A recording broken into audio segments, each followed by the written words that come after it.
Okay, greetings one and all, and welcome to day number 2. Yes, day number 2, week, this week at 19, spring 2024, of our journey together. That's day number 2, week 19, spring 2024, of our journey together. And it's definitely a delight to have each and every one of you here for this evening's class. Today is definitely Tuesday. Head up for me. Today is Tuesday the 14th of May, 2024. Subject is, of course, mathematics. We just want past paper questions.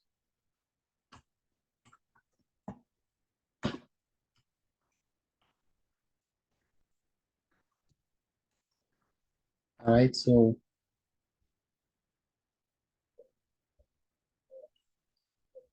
let's continue from where we left off yesterday. Where's Summer? Yes, sir.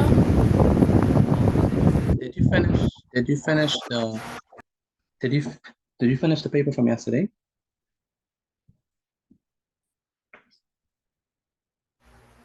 Yes, sir. You sent it to me? Yes, sir. What year was that? I think it was 2013. I think. I'm checking. Calendar 2013. Did you have any questions based on that paper? No, sir, because I went over it step by step. Summer.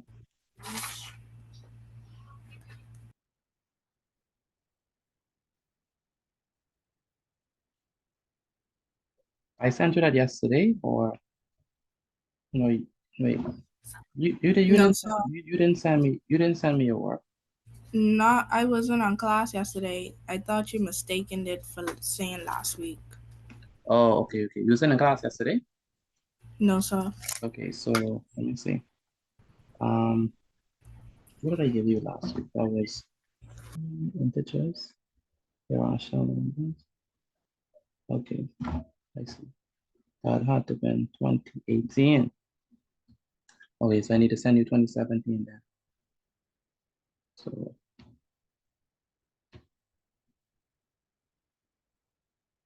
I'm gonna send you the 2017 paper that I need you to do, okay?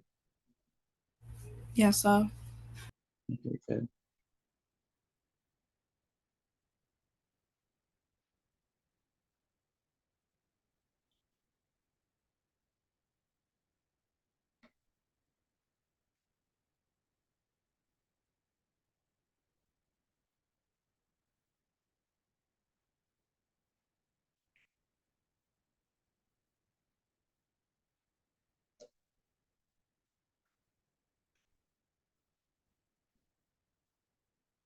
And Kingston, did you finish the paper I sent you?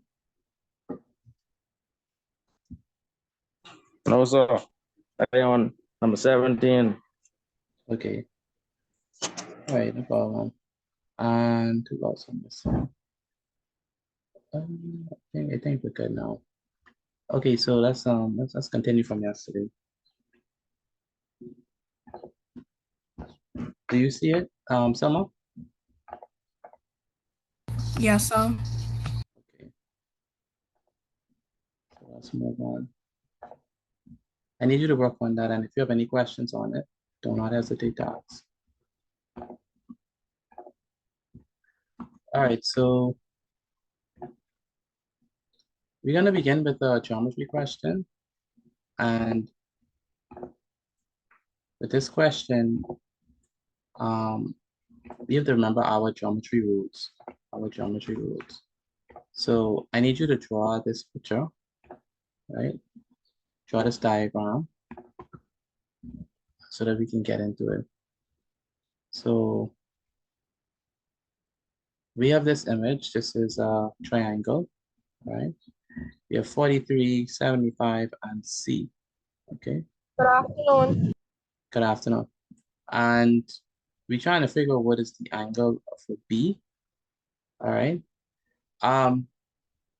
What y'all think the angle for B is going to be? Anyone have any idea of what we're gonna? I know. Okay, would you think 75. 23. I mean 43. 43? Ramon says 40. 43. I say And 43. you say Jevin is saying 43 too? Why do y'all say it's 43? Vertically opposite. Vertically opposite. Vertically opposite, very good. So we know that vertically opposite angles are equal. Now, just so you can understand what we mean by vertically opposite, right? So you get an idea. If we have an angle like this, so if we have this angle and this angle, and we have A here, and we have this angle here, these angles are what? Vertically opposite, right? They are vertically opposite to each other. And then the next one, if we have this angle on top, let's call this one B, and this angle at the bottom, let's call this one B, and then we have top and bottom like this. We say that these two angles are what? Vertically opposite. And one thing we know about vertically opposite angles is that vertically opposite angles are equal. And so that's that. So vertically opposite angles are equal. Where is Zaria? So it'll be 43. Yes, sir. Did you finish the past paper from yesterday? Yes, sir. What year are we on now? 2016? 18. I sent that to you. You sent me. I finished the paper too. I guess we're on paper one now. Zaria. I sent it to you yesterday. No, sir. I don't think so. Okay.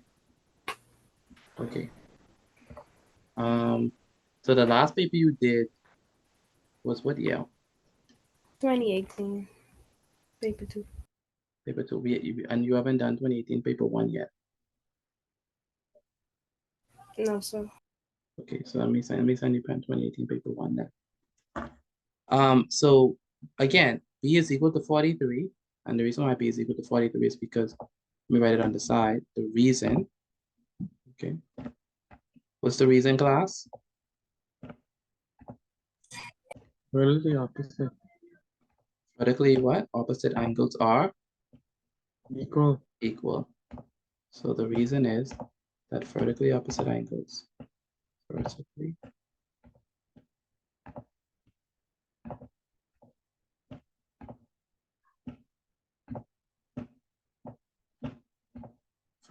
opposite angles.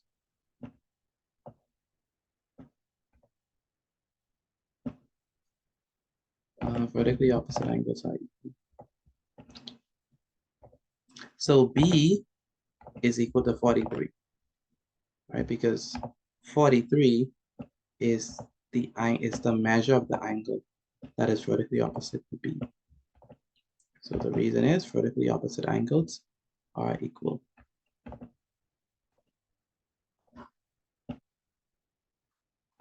So we say vertically opposite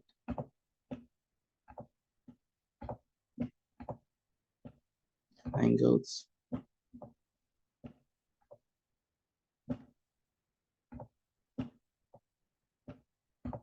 are equal.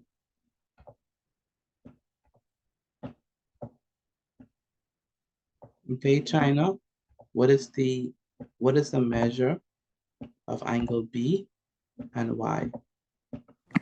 The measure of angle B is 43 because it is vertically opposite of the angle inside the triangle. Very good. And Chai, what is the measure of angle B and Y?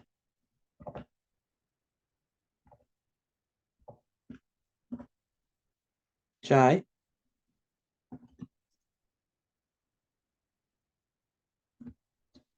I can't have from Chai, so I'm gonna ask, what's the name? Mila? Where's Mila? No. What is the measurement of angle B and Y? Pardon me? What is the measurement of angle B and Y? You mean why? What is the measurement of angle B and Y? 43.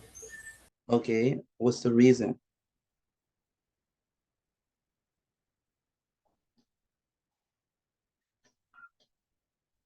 Because, What's the reason, Milo? because the angle on top of it, because angle on top of it, when you solve the equation, Say it again.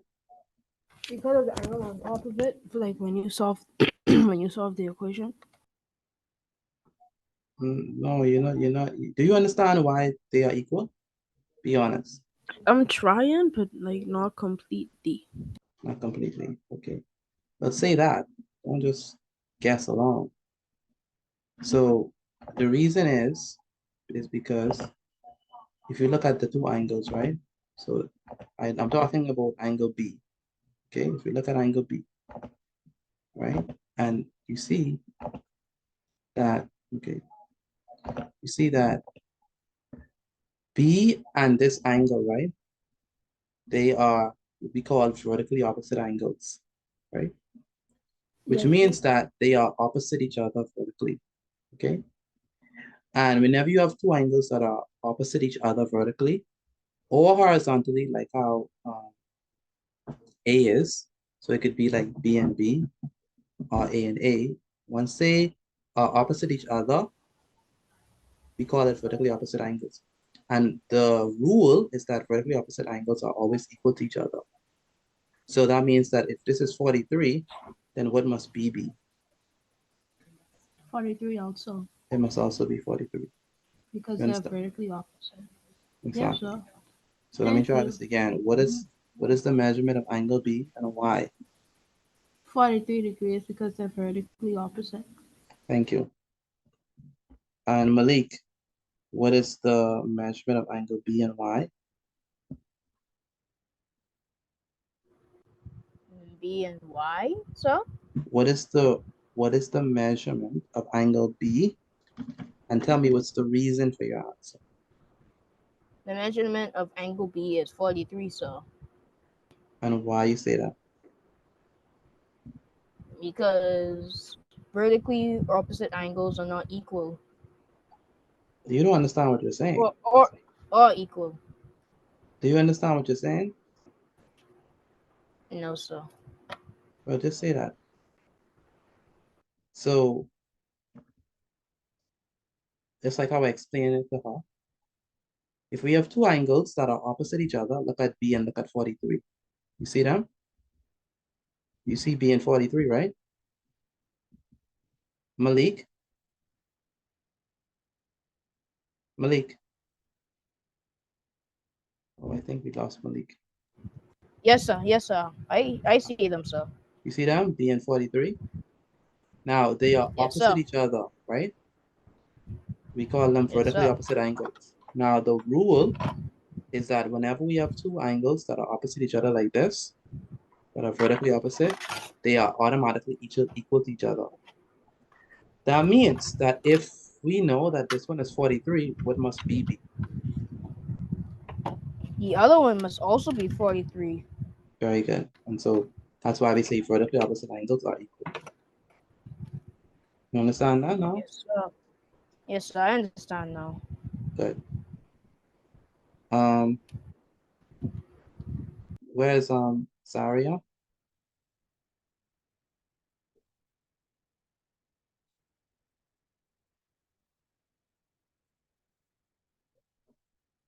Zaria, are you there?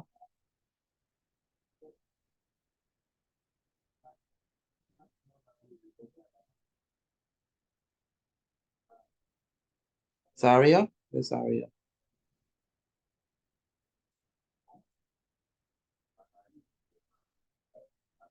Okay, can't hear from Zaria. But Zaria, if you could hear me, I sent you the past paper.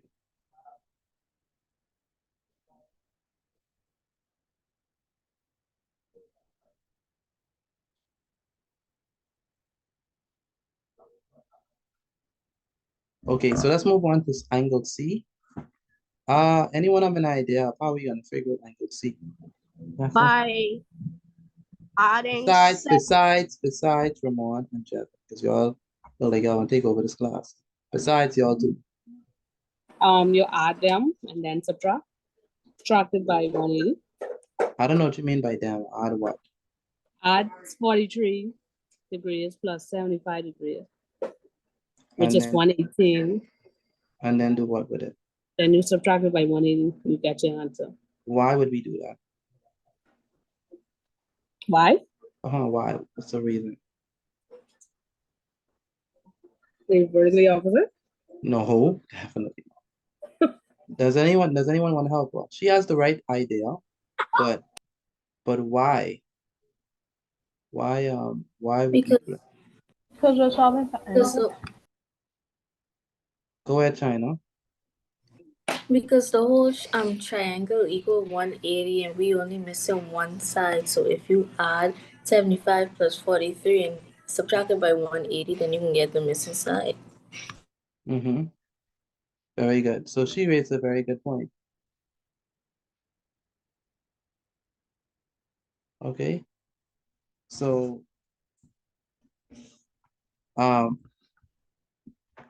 so let me explain. We know that if we have a triangle, okay, so if we have a triangle, what does angles inside of a triangle measure add up to? 180 degrees. 180. 180 degrees. Very good.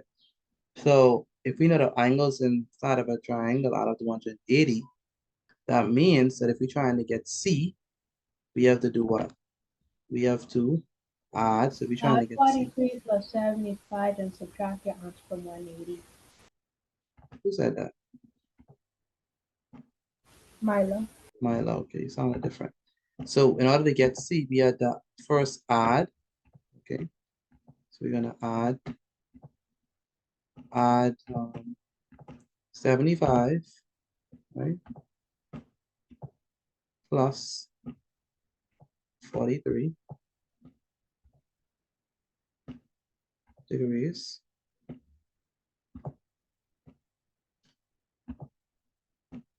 So when we add 75 plus 43, what do we get?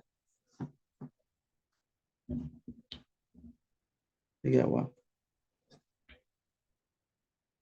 75 plus 43 is what? 118. 118.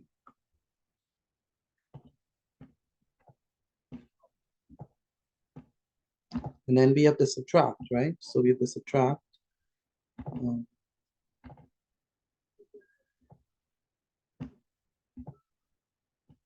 Subtract. So the first thing we do is we add 73 degrees and 43 degrees, and we get 118. The next step that we're gonna do is we're gonna subtract, right? And by subtract, we mean take 180, right? Take 180 and minus it with what? 118. And that's gonna be equal to what? 180 minus 118, that's gonna be equal to what? 62. 180 minus 108 is gonna be equal to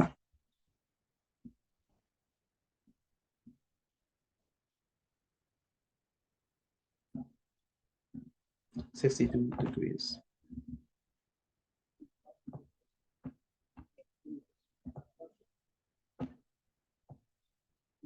All right.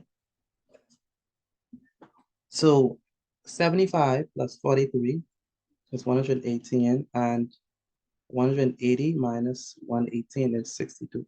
So that means that 62 degrees is what C is equal to. Okay. So 62 degrees is the answer for C. Okay, let me know if y'all understand this, please. Again, let me know if y'all understand what I just did. Yes, sir. Yes. Yes, sir. Yes, sir. Yes, sir. I understand. I understand, sir. Yes, sir. Okay. Some persons still are not answering, like Akiro and Jeremy and Kemar and Kiajane and Mark and Paul and Ricardo and Joseph and Shekinah. I'm asking you all, do you all understand how I got these answers? Yes, sir. Yes, sir. Okay. All right. Take a picture of it and send it to me via WhatsApp. I can't take a picture of it and send it to me via WhatsApp before we move on to the next one. All right. Take a picture of it and send it to me via WhatsApp before we move on. Okay. Akiro. Where's Akiro?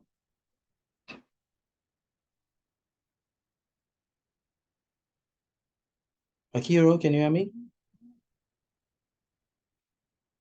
From Akiro. Angel, where's Angel? Angel, can you hear me? I need everyone to take a picture of their work and send it to me via WhatsApp. Again, take a picture of what you have and send it to me via WhatsApp. Ashane, are you there? Where's Ashane? Where's Ashane?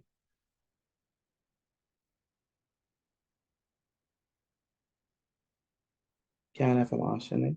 Brianna Roll, are you there? Where's Yes, Brianna? sir. Okay, explain how we got B, angle B, and angle C. So we got angle B because B is vertically opposite from 43 degrees. So when two angles are vertically opposite, they have to be equal. And we got C because we added the 75 degrees plus 43 degrees, and we got 118 degrees. So we multiplied 118 from 180 degrees and got 62 degrees. Mm-hmm. Very good. Very good. Thank you. And Bree and Bride, you'll understand how we got this?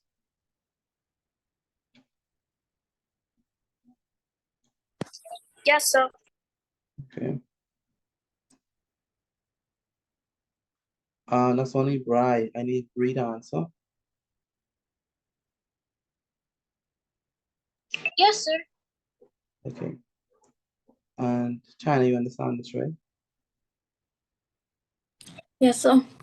Okay, I need everyone to take a picture of their work and send it to me via WhatsApp. Some people are not doing that. I need everyone to take a picture of your work and send it to me via WhatsApp before we move on to the next one. All right, so this one's pretty straightforward. All we need to do was to understand that vertically opposite angles are equal and that angles inside a triangle add up to 180 degrees. That's it. So let's move on to the next one. Moving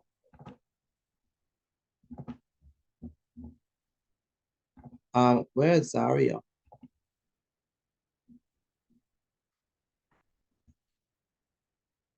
And Brashawn, are you there? Where's Brashawn?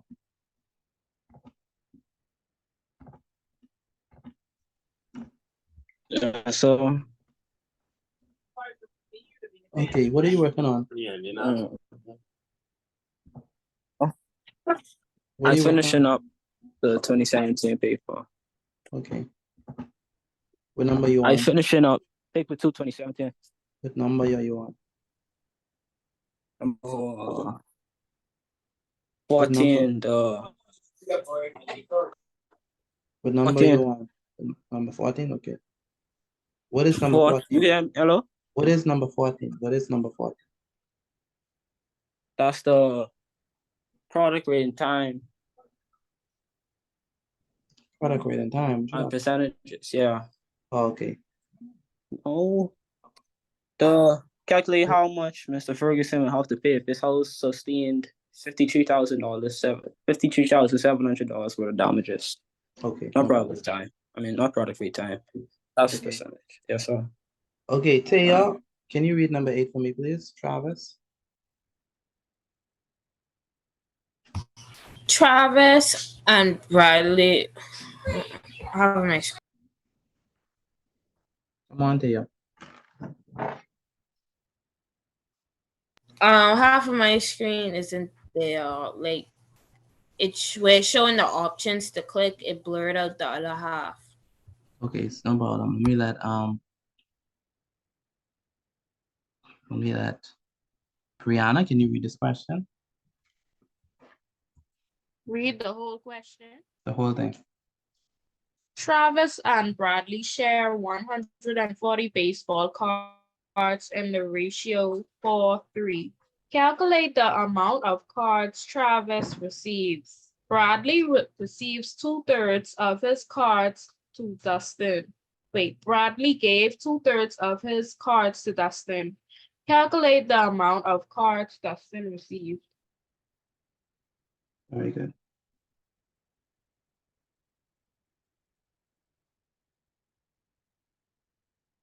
Okay, so how are we gonna do this? We're gonna figure out the amount of cards that Travis receive. China, how are we gonna go about doing this?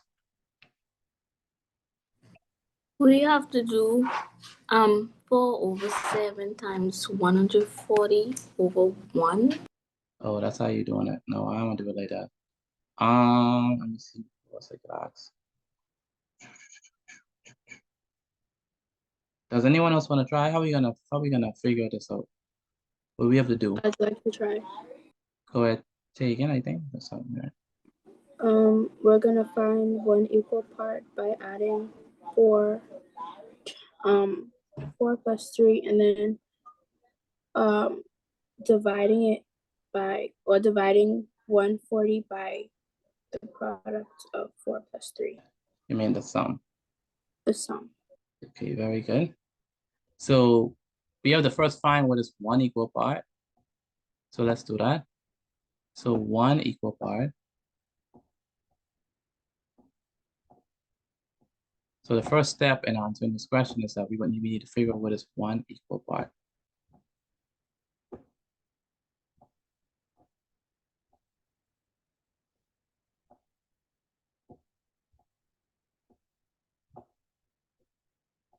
Now, one equal part is going to be equal to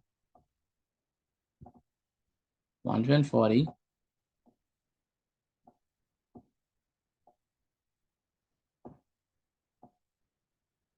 divided by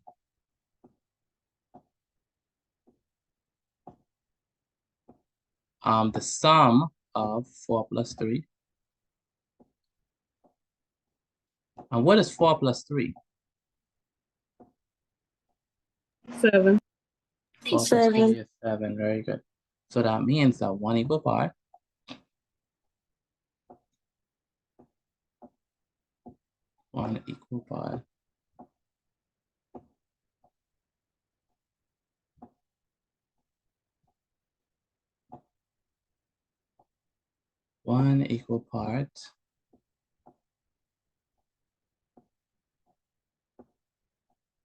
going to be equal to 140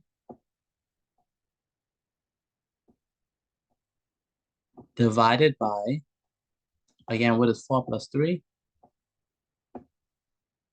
7, so 7. 7.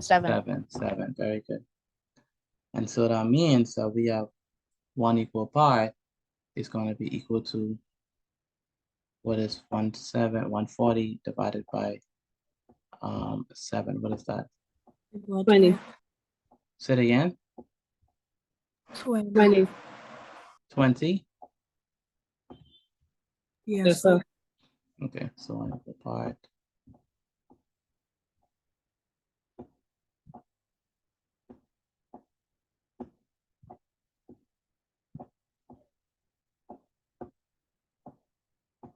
So that's going to be 140 divided by 7. If we were to perform the division, it will be, how many times does 140? How many times does 7 go into 14? That's going to be what? Twice? Because 7 times Twice. 2 is what? 14. 14, so Good. And then we do 14 minus 14, which is what? 0. 0. We bring down the 0 and 7 goes into 0. How many times? 0 times. 0 times, very good. So 7 times 0 is 0. And then we do 0 minus 0, which is 0. And so 140 divided by 7 is going to be 20. Okay. Now that's one equal part. Okay, that's one equal part. Now what we need to figure out is we need to figure out the amount that Travis receives. Now, how many equal parts does Travis receive? Travis receive 4 equal parts, sir. 4 equal parts. Do we agree with them that Travis received 4 equal parts? Let me know if y'all agree with them. Only one person agree with them that Travis received 4 equal parts. Yeah, so Okay, come on. Yes, sir. I agree. Yes, I agree. Okay. All right.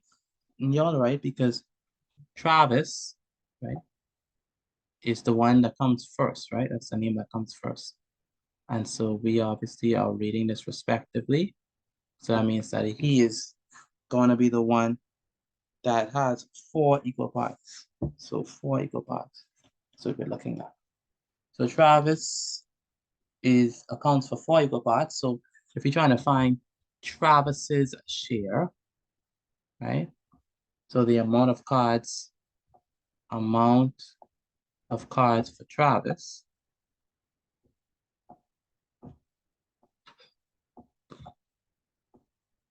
So amount of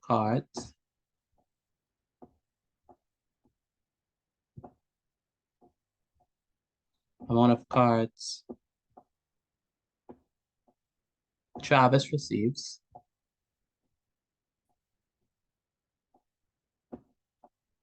so the amount of cards that Travis is going to get is going so amount of cards Travis receives.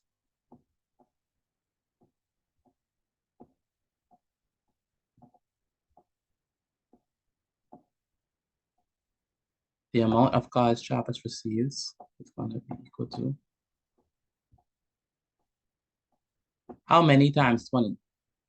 4 multiplied by what? 4 multiplied by 20. What is 4 multiplied by 20? It's going to be what? What is 4 multiplied by 20? Hello, what is 4 multiplied by 20?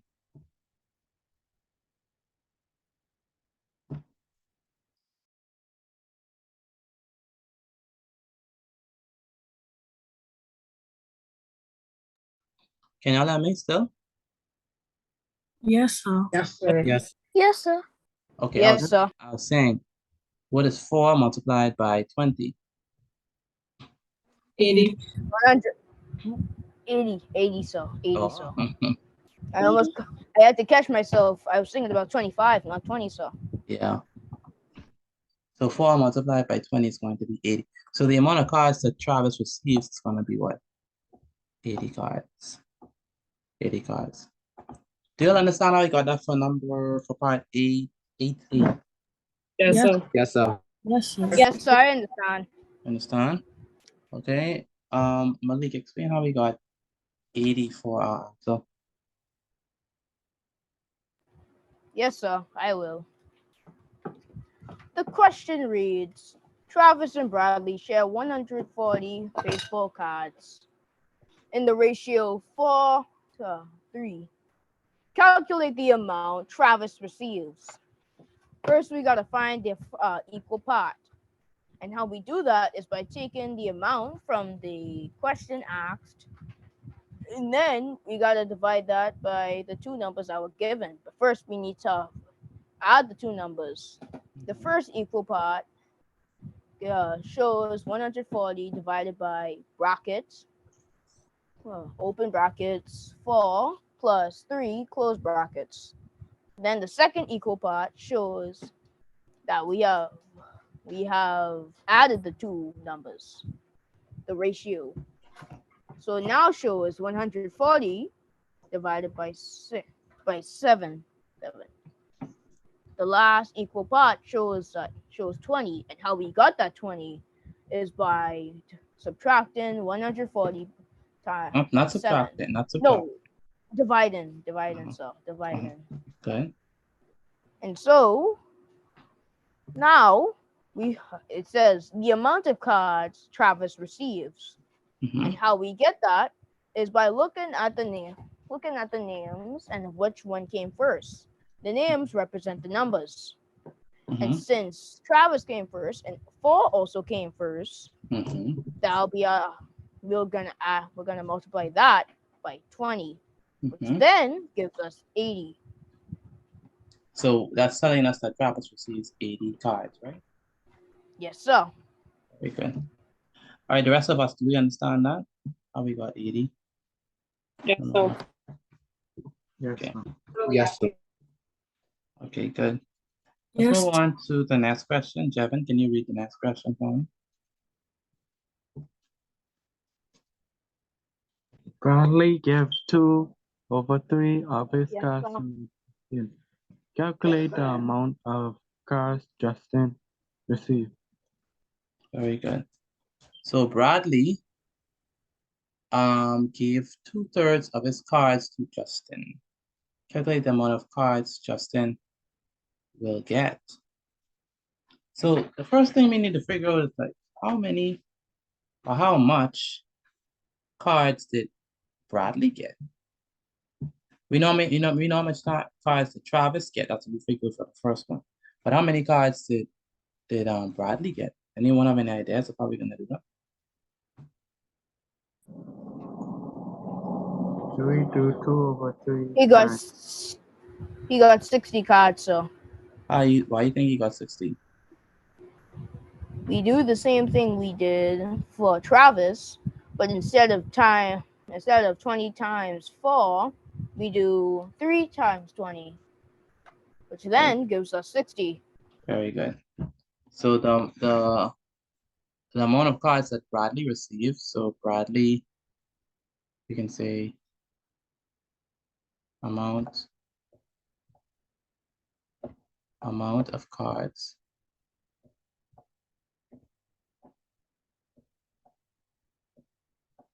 So amount, write this down for me, please. Amount of cards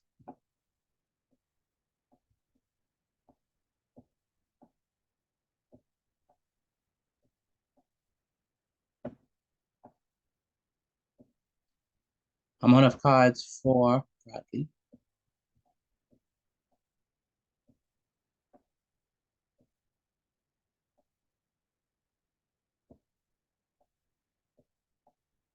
So Bradley is going to get, remember his ratio is, his number of equal parts is going to be 3, right?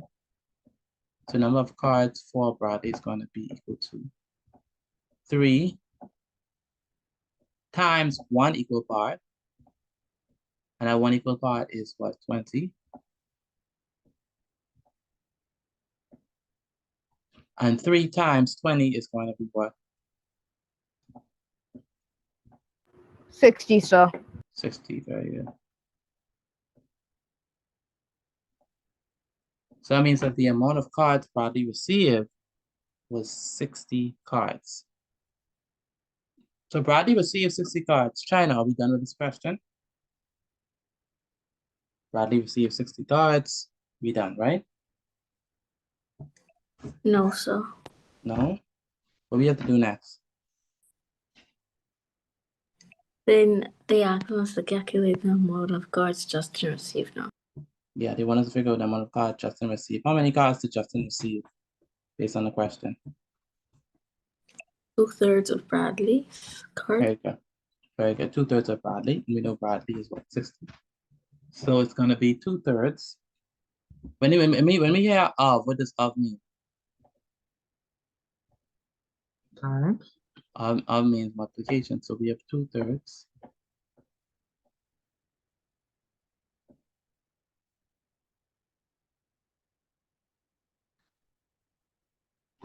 So we have 2/3 of of what? 60? 60/1. Yeah, 60/1. 2/3 of 60/1. That's gonna be equal to 2 times 60 and then 3 times 1. What is 2 times 60? It's gonna be what? 120 all over 3. So that's 120 divided by 3. And that when we subtract 120 by 3, what do we get? 40. We had 40. Very good.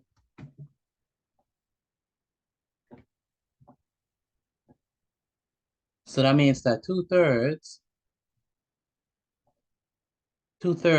of Bradley's amount. Sorry, 2/3 of Bradley amount went to Justin.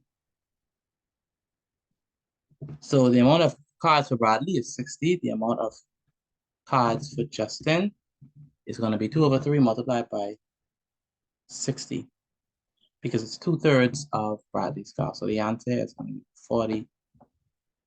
I'm sorry, the answer is going to be 60 cards.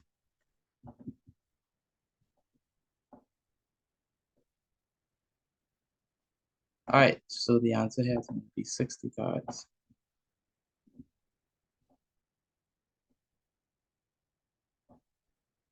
$60 cards.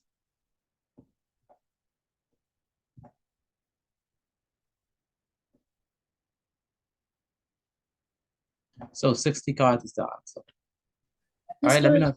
Go ahead. You get 60. I said 60. Oh my goodness, 40.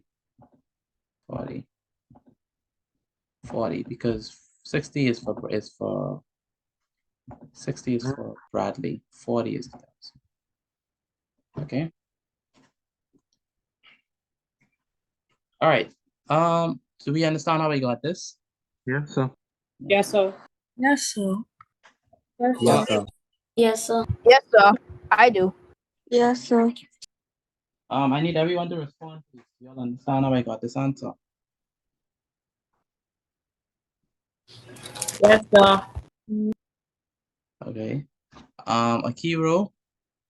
I'm not hearing from Akiro. I'm not hearing from Gianna, Kamar, Amaya. Let me know if y'all understand, please. I did answer, Mr. T. I'd answer too. You answered too? I understand. Okay. Good. Paul, do you understand how we got this answer? Yes, sir. Okay, Joseph, where's Joseph? Where's Joseph? Joseph, can you hear me? I can't really hear from Joseph. Nevaeh Wallace. Where's Nevaeh Wallace?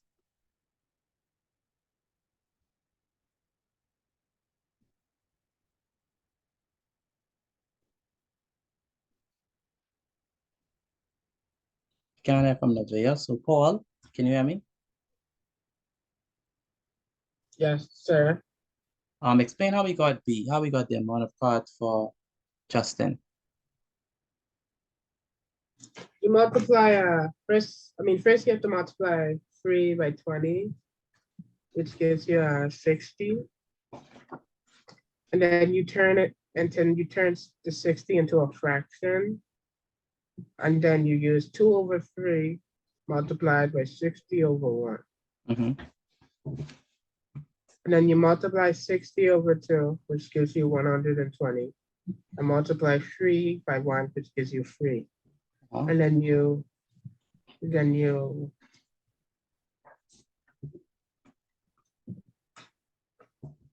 Knew what? you divide 3 into 120, Uh-huh. which gives you 40. And Very the good. answer is 40 cards. Very good. Very good.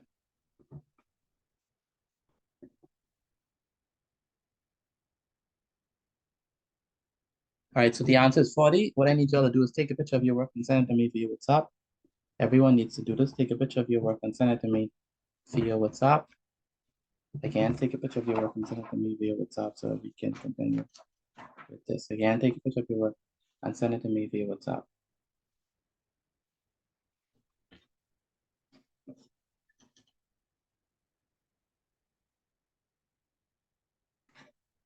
Again, I need everyone to do it. Take a picture of your work and send it to me via WhatsApp. Everyone needs to be taking their work and sending it. Again, take a picture of your work and send it to me via WhatsApp before we move on to the next one. Akiro, did you send in your work? Where's Akiro? Yes, sir. Did you send in your work? I sent in the first part. This is the second part. I trying to write it down. Okay. The rest of you, please take a picture of your work and send it to me via WhatsApp.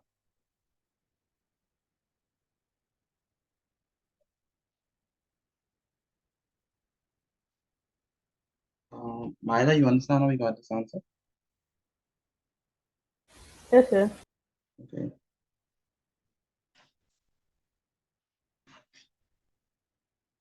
Malia, you understand? Yes, sir. Okay. Explain part B for me, Malia. Yes, so Part B said Bradley gave 2/3 of his cards to Justin. In order to find out what Bradley gave to Justin, we have to find out what Bradley's share is, which is 3 times 20 because this ratio is 3, which is equal to 60. Now, in order to find out what he gave to Justin, we have to use the 2/3 and multiply by the 60, multiply by 60 over 1, which is equal to 120 over 3. And when we divide that, that gives us 40 cards. Very good.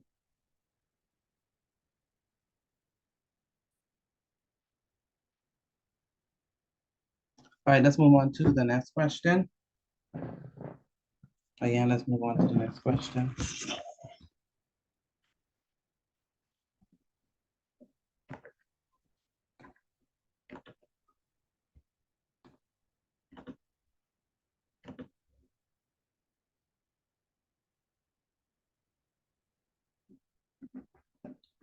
So this next question, I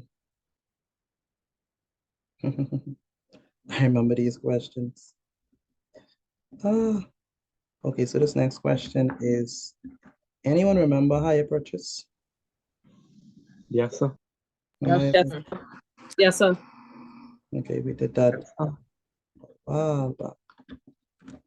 So this is the hire purchase question.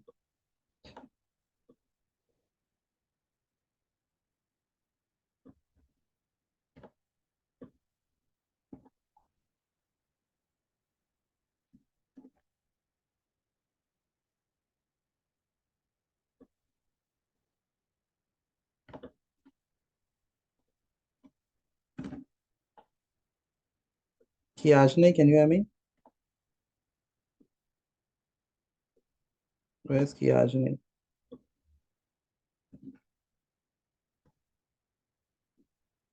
Kiajne, can you hear me? Where's Kiajne?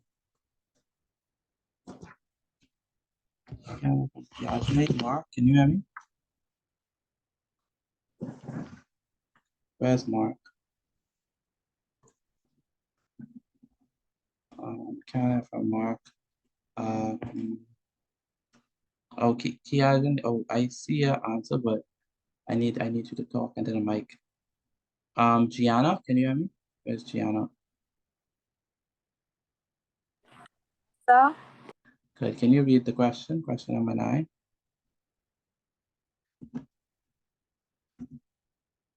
Wait, you can't see number 9, right? Okay. No, sir. Okay. I have it on the wrong one.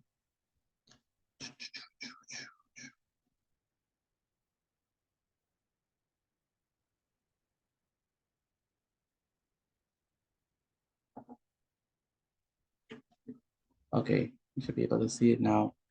Go ahead, Gianna. Read question number 9 for me. The cash price of a television is $650. It is sold at higher purchase with a 10% down payment, followed by 6 equal payments of $120. Calculate the amount of the down payment and the total of the monthly payments.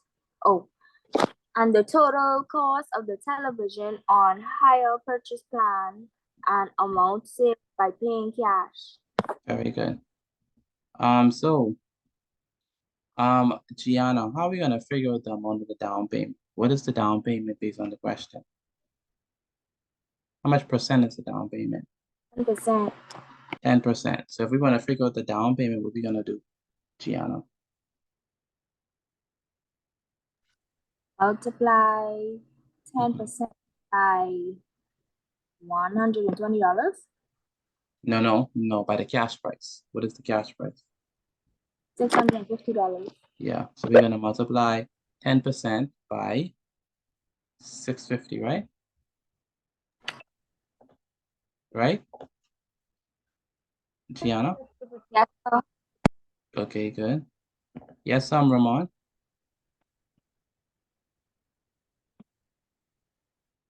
Ramon, you saying something? Okay, I can't have Ramon. So, yes, Ramon. Never mind. Okay. So, we know that the higher purchase is gonna be 10%. My tablet just missing out. Okay.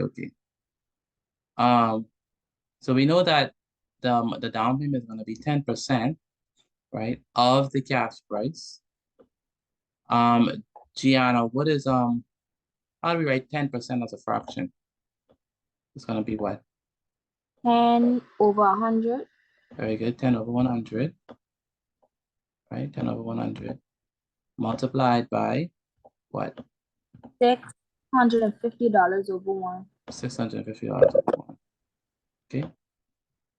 Now, can we cancel class? Can we cancel out anything? The zeros. We can cancel out the zeros. Very good. So we're gonna cancel out this 0 from the 100 and also this 0 from the 650. Now, can we cancel out anything else?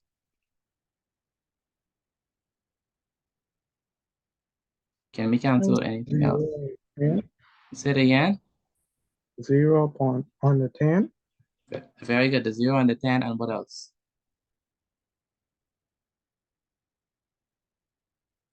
The 0 from 100. The 0 on the 10 and the 0 on 100. So we cancel out the 0 from the 10 and the 0 from 100. And what is that gonna be equal to? That's gonna be left with 1 over 1 multiplied by what? 65 over 1. Now we just multiply and we have 1 times 65 and 1 times 1. What is 1 times 65? That's gonna be what? 65. What is 1 times 65, class? 65. 65. 65, very good. And what is 1 times 1? 1. It's gonna be 1. And then we have to do 65 divided by 1, which is gonna be what? Strictly 65. So that means that the amount of the down payment is gonna be what? $65. Okay. Ricardo, where's Ricardo? Yes, sir. Do you understand how we got $65? Yes, sir. Explain how we got 65. You have to find the amount of the down payment. So the down payment is 10%, and the amount is 650. So we put 10 over 100 times 650 over 1. And we cross out the zeros and then leave us with 1 over 1 times 65 over 1. And 65 times 1 is 65, and 1 times 1 is 1. And when we divide, we get 65. Again, you divide by 1, you get what?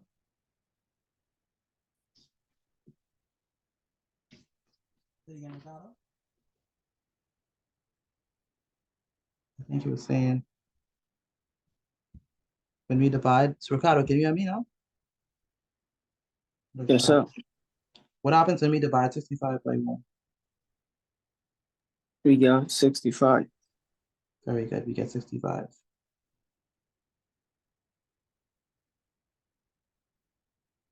And so that's how we get. And so that's how we get $65 dollars. Let me know if y'all understand how we got $65, please. Yes. Yes, sir. Yes, sir. Yes, Yes. sir. Okay, good. So next person. I need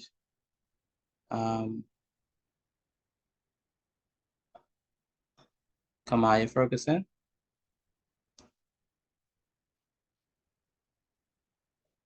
Kamaya Ferguson, can you hear me?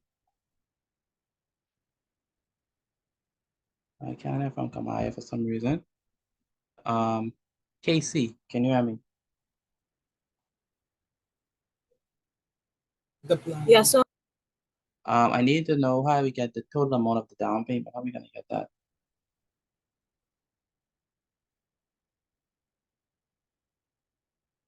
Do you know? Will we multiply 120 by 6? Very good. So not because we have 6 equal monthly payments, right? 6 equal payments each month, right? And it's gonna be $120 for every month, all right? So in order to figure out the total amount of the down payment, we're gonna say, in order for us to figure out the total amount of the monthly payments, we're gonna say that monthly payments, so total monthly payments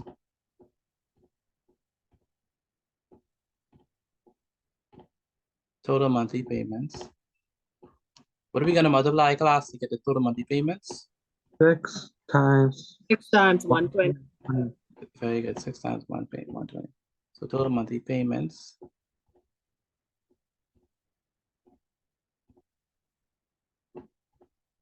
is gonna be equal to, total monthly payments is gonna be equal to 6 multiplied by 120. Or what is 6 times 120? That's gonna be what? 720. 720. That's what we got. Let's actually multiply it. So we have 120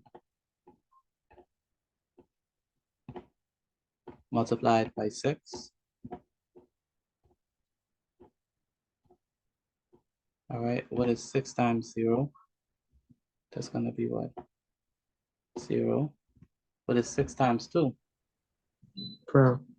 6 times 2 is 12. Put the 12 down. Put the 2 down. Put the 1 up. 6 times 1 is what? 6. 6 plus 1 is? 7. 7. So we have got 720. And so that means that the total monthly payments is going to be $720. Right? So 720.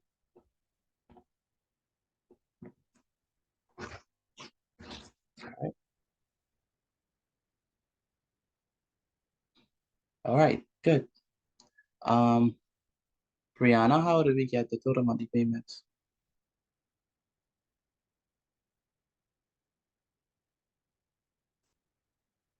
Brianna, are you there? Where's Brianna? Yes, sir.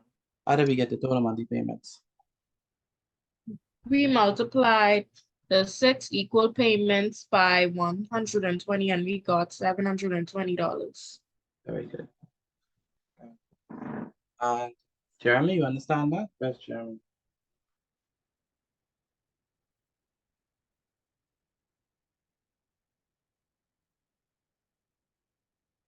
Jeremy, can you hear me? Where's Jeremy? Yes, sir. Can you hear me?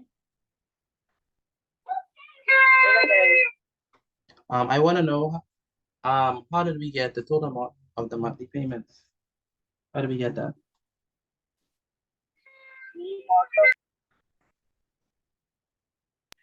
we multiply 6 times 120. And then Yes, you- 720. Very good. So you multiply 6 times 120, and I get the 720. All right. Now, China, the third part, read it for me, please. Total cost of the television on the higher purchase plan.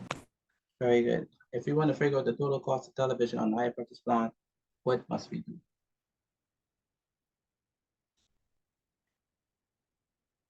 I mean, you, China. Oh, you add the down payment by the total monthly payment. You telling me, asking me, what you doing? No, I'm telling you. Okay, so you're saying that we have to add what to get a total higher purchase? What must we do? The down payment by the total monthly payment. So you're saying in order to get the total cost of the higher purchase, we have to add the down payment. So total cost. Total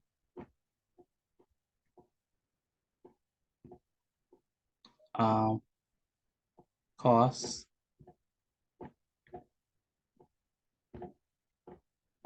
on higher purchase plan.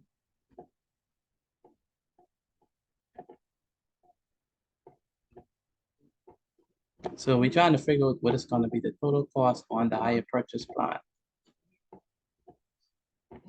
In order to do this, we must add the down payment along with the total amount of the monthly payment.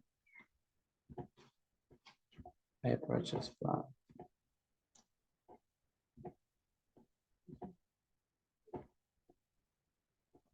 So we have the, it's going to be equal to the down payment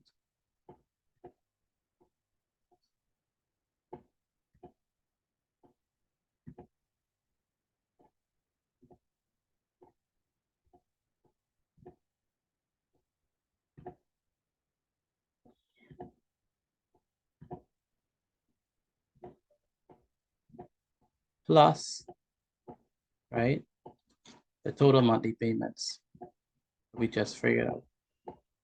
Total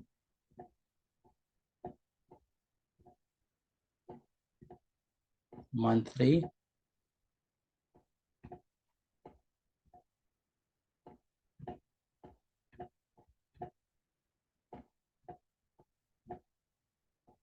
payments.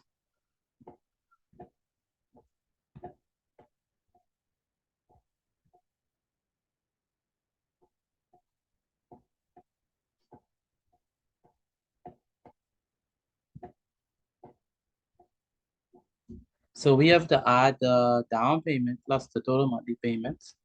What is the down payment equal to? What is the down payment, class? 65. $65. Again, what is the down payment? 65. $65. What is the total monthly payments? 720. 720. Good. So if the down payment is $65, the total money payment is $720. How are we gonna figure out the total cost of the higher purchase plan? What we have to do? Add. We have to do? Add. We have to add. So we're gonna add 65 plus 720, and let's see what we get. Did anyone add it yet and got something? Yes, sir. Yes, sir. Joe, what Joe got? Yes, sir. 785. What? 785. Okay, so 5 plus 0 is 5. 6 plus 2 is 8. And so 7 plus 0 is going to be 720. 785.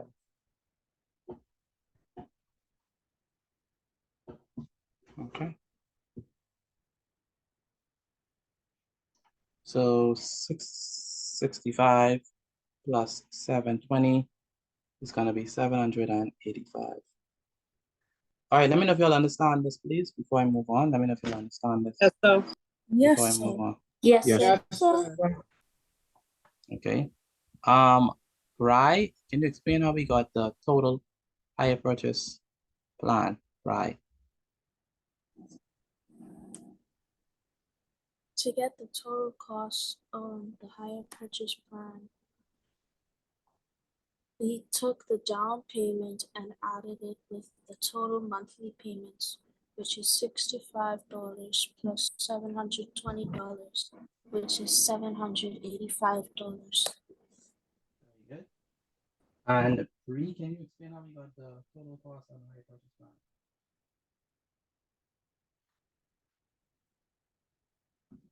Go ahead, Bree.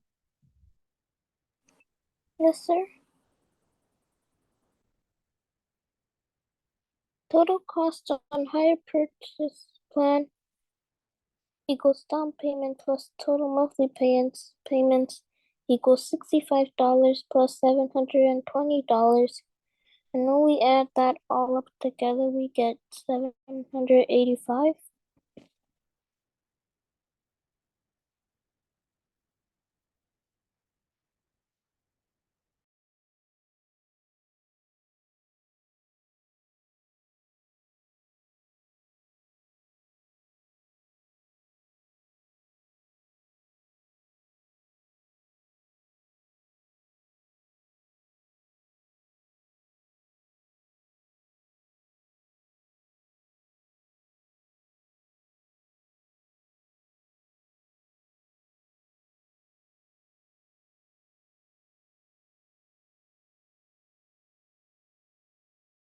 Good evening, Mr. Petit.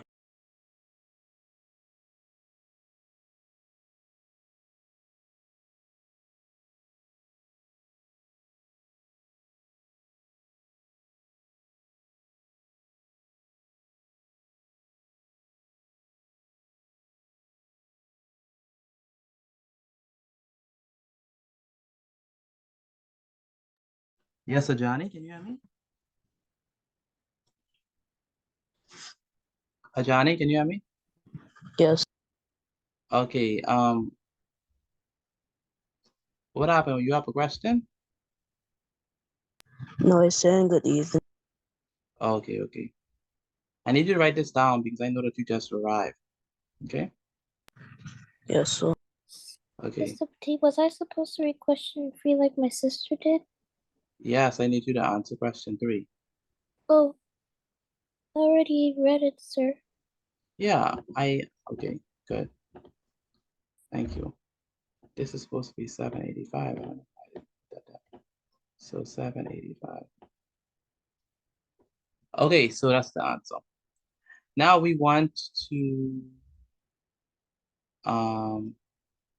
answer number 4. I'm gonna figure out the amount paid, the amount saved by paying cash. Kmar, where's Kmar? Yes, sir. How are you gonna get the fourth one, the amount saved by paying cash? Do we have to add 785 plus 720? No, the amount saved by paying cash. So what's the total I purchase cost? The 785. Good. Now, how much do you have to pay if you're trying to pay cash? How much do you have to pay based on the question? If you're paying cash, what does the question say? If you're paying cash, how much you have to pay? Did it pay Yeah. 650? 650. So if you want to figure out the amount saved by paying cash, what you gonna do?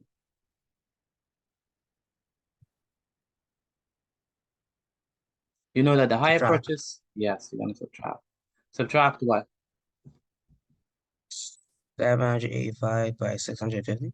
Very good. So what I was trying to explain to Kema is that we know that the cash price is 650, right? We know that the total cost on hire purchase plan is 785. So to figure out the amount saved by paying cash, we're gonna subtract 785 and 650. And so let's do that. We have amount saved. Where's Evanese? Evanese, are you there?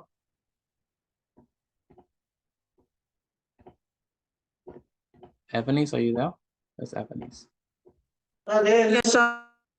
Okay. Evanese, what year did you stop on?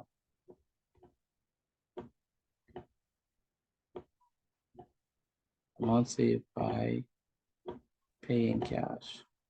What year did you stop on, Evanese?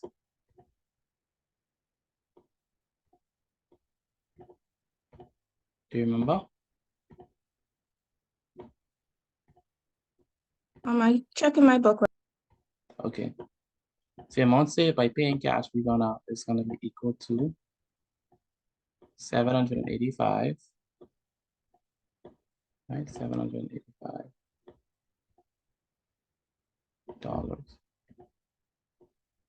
minus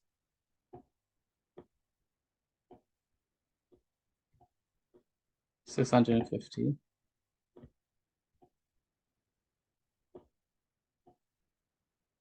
and it's gonna be equal to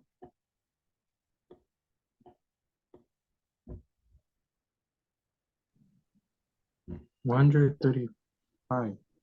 100 what? 135. When you subtract them, what you get? Yes, sir. What you get when you subtract them? 100. 135. Very good. So it's gonna get 135. And so that's gonna be the amount saved, $135. Now, if you want to actually do the working, I could show you. So we have 785, right? Minus 650.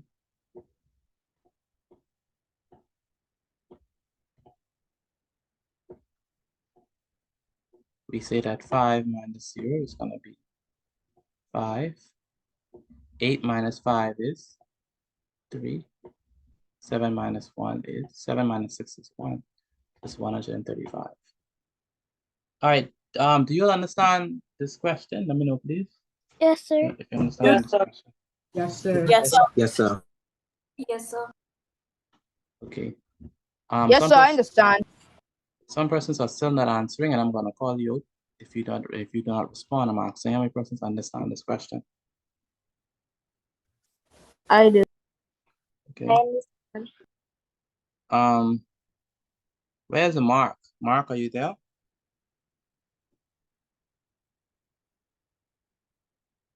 Mark, can you hear me? Where's Mark?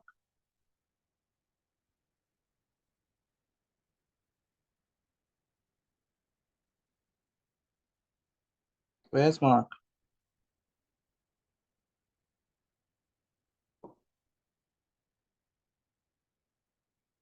I can't hear from Mark.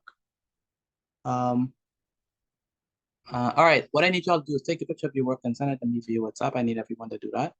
For me, take a picture of your work and send it to me via WhatsApp. Again, take a picture of your work and send it to me via WhatsApp.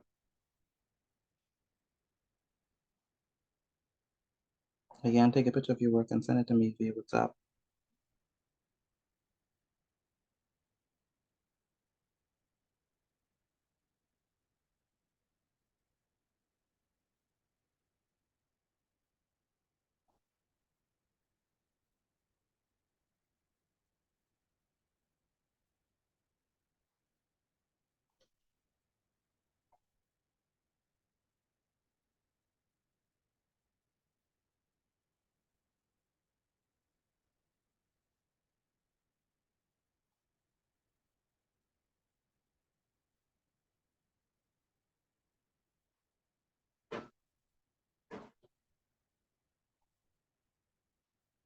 Again, take a picture of your work and send it to me via WhatsApp. Again, Take a picture of your work and send it to me via WhatsApp.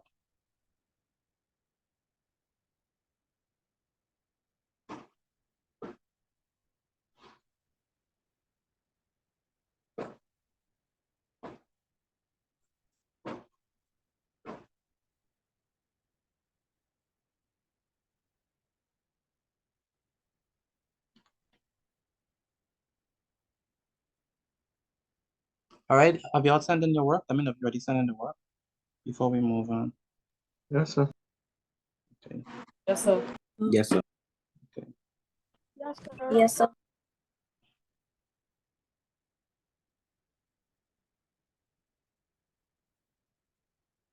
All right, the rest of you who haven't sent in your work, I need you to go ahead and take a picture of your work and send it to me via WhatsApp again. The rest of you who haven't sent in your work, I need you to take a picture of your work and send it to me via WhatsApp before we move on. Again, take a picture of your work and send it to me via WhatsApp. I sent my work. You sent in your work? That's good. Again, the rest of you who haven't sent in your work, I need you to take a picture of your work and send it to me via WhatsApp before we move on. Mhm. The last, I was on BJ's paper 1, 2017. Paper 1, 2017. Did you finish that? Yes, sir. And that was 2017. Did you do 20? Did you do 20 paper 2 of 2017?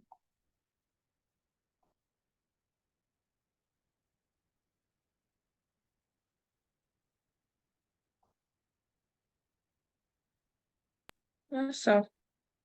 You said yes? Yes, sir. Okay, so I have to send you 2016 then.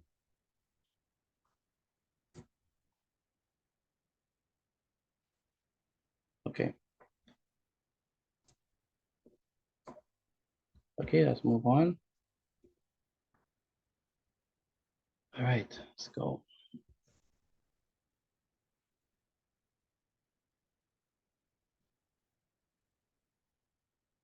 Okay, so the next question is going to be very familiar question. How many of you familiar with mean, median, mode, and range? I am. You I are? am. I have, sir. You? Anyone else Yes, familiar sir. with mean, median, mode, and range? Okay, so Yes, sir. for those of you who are familiar with it, what is the mode? Mode is the number that appears the most. Very good. Mode What is is the double? very good. Mode is the number that appears the most. Okay, good. What is the median? What is the median? Median is the The middle value.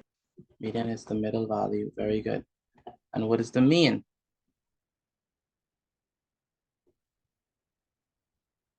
The mode is the middle value. What is the mean? The mean is the average. The average. Very good. How do we find the mean? What do we have to do? yeah. Add up Put all the in- numbers first. Add up all the numbers and then do what? And then divide them by the amount of numbers in the. Very good. Very good. And then divide it by the amount of numbers that you have. Okay, so we're gonna do a mean, median, mode question right now. Okay, so Brianna, I need you to read this question, but once I put it up on the screen, I want you to read it.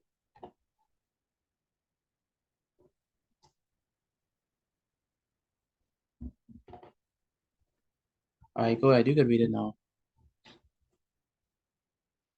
The weight of 5 boxes is 340 grams, 345 grams, 350 grams, 350 grams, and 355 grams. State the modal weight of the boxes. Determine the median weight of the boxes. Calculate the mean weight of the boxes. Express the weight of the heaviest box in kilograms. Very good.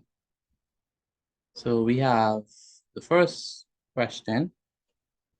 So we have 5 boxes. Not difficult because we only have 5 boxes. 340, 345, 350, 350, 355. And they want the modal weight.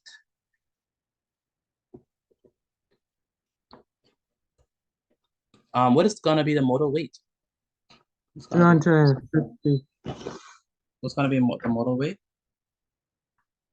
350, 350. Why do you say 350? because it's the one that appears the most. Very good. It's the one that appears the most. So let's first define what we mean by the mode. And then we can move from there. So the modal weight, this is the weight that pairs. This is the weight that pairs the most. So it's the most popular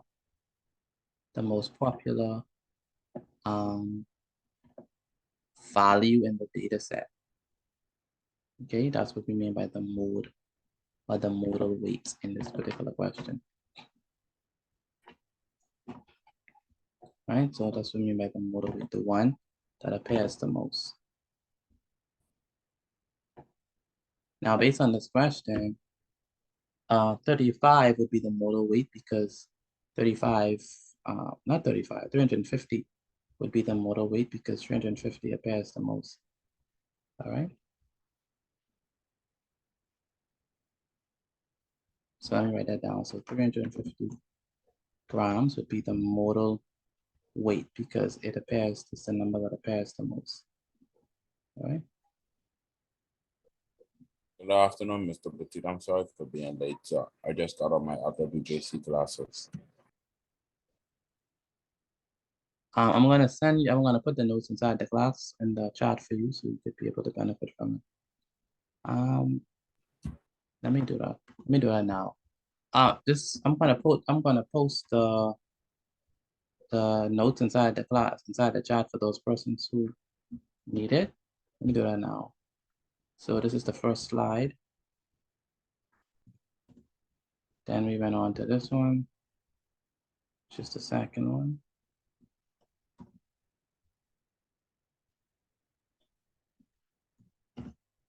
And then we went on to this one, which is the third. And then now we're on this. Okay, so does everyone understand how we got the modal weight of the boxes? Let me know if you Yes, I understand. Yes, sir. So the modal weight is just good. The modal weight is just found by the one that appears the most. Ajani, you understand how we got the modal weight? Yes, sir. How do we get it?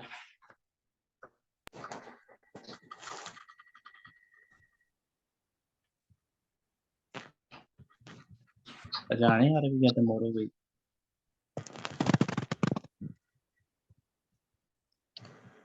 What is the modal weight, Ajani? What is the modal weight? 350 grams, 250 grams. Okay, what is the definition of the modal weight? The average number. What is the definition of the modal weight? It's right on the board. What's the definition? This is the weight that appears the most. This is the weight that appears the most. Very good. So if we're trying to figure out the modal weight, it's just going to be the weight that appears the most. And in this case, it is 350. You understand that? You understand that, Ajani? Ajani, Yes, sir. Okay, good. All right, so now we have to determine the median. And what is the median again? The number that's inside the middle, sir. Very good, the number that's in the middle. Now, before we get to the middle, the number that's in the middle, we have to arrange these things in order. All right. So we have to arrange them in order. So where's Ashane? Ashane, are you there?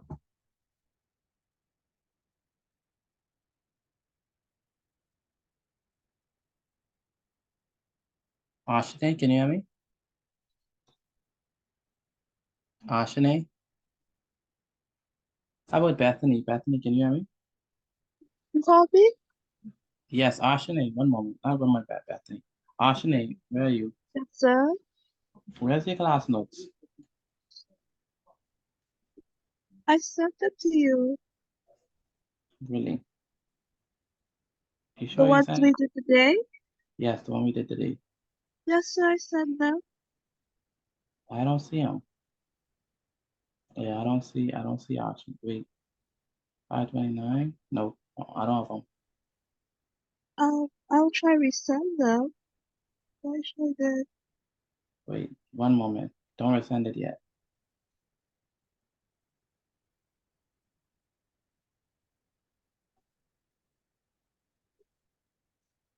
Yeah, you have to resend them. I don't have it. I don't have it. Yes, sir, I'll try to. I'll send it. That goes for everyone. Some people are inside this class and they're not sending in their work. Where's Myla? I'm here. Myla, the only thing you send me for the day is the first slide. Sorry, I'm gonna send the rest right now. Sorry. What you doing? Come on, I'm people. writing. No, man. Come on, send the work. Always have something to say, man. Okay, we want to determine the. Do you see the Yeah, round? I see it now. Yes. Determine the weight of the boxes. So the median weight. So if we want to figure out the median weight of the boxes, what we have to do, we have to arrange the numbers in ascending order first. So let's do that. So it has to be, and Jevin, I don't see you working out. I send my work. I just send them right now. I just send them. I see them.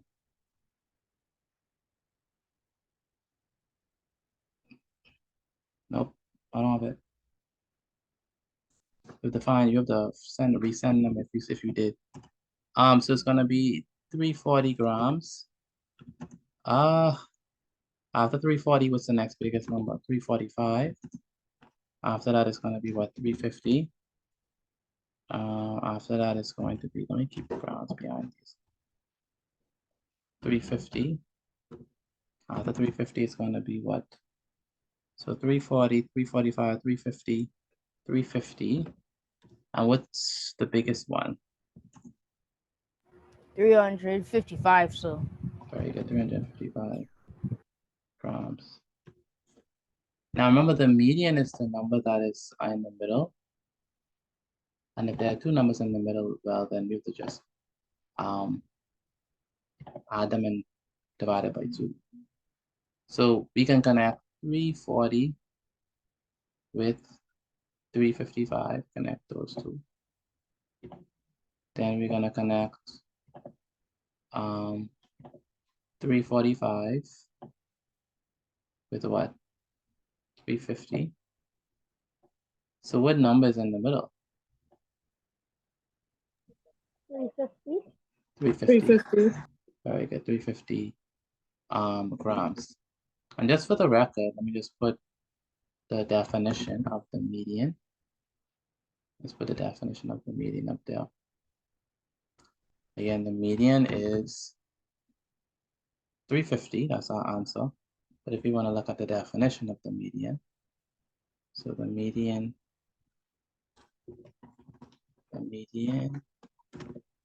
weight, this is the weight that is in the middle. And that's the one that's in the middle when all of the values in the data set is arranged in ascending order. Okay, the weight that's in the middle. All right. So the median weight is the weight that is in the middle. The weight that is in the middle. Okay, good. Next. Gianna, what is the definition of the median weight? Let me say median weight, Gianna, what do we mean?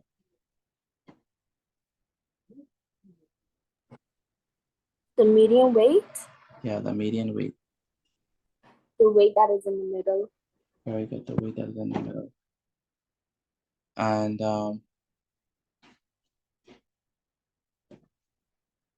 Nevaeh Wallace, are you there? Where's Nevaeh Wallace?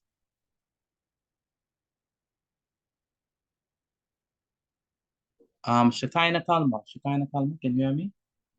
Where's Shekinah Kalma? Yes, sir. Are you writing down the notes? Yes, sir. All of them? Yes, sir. So how come when I ask if persons understand, you never respond? What are you doing? What are you doing? I speak right No. notes. I asked a question to the class. Do you understand or not?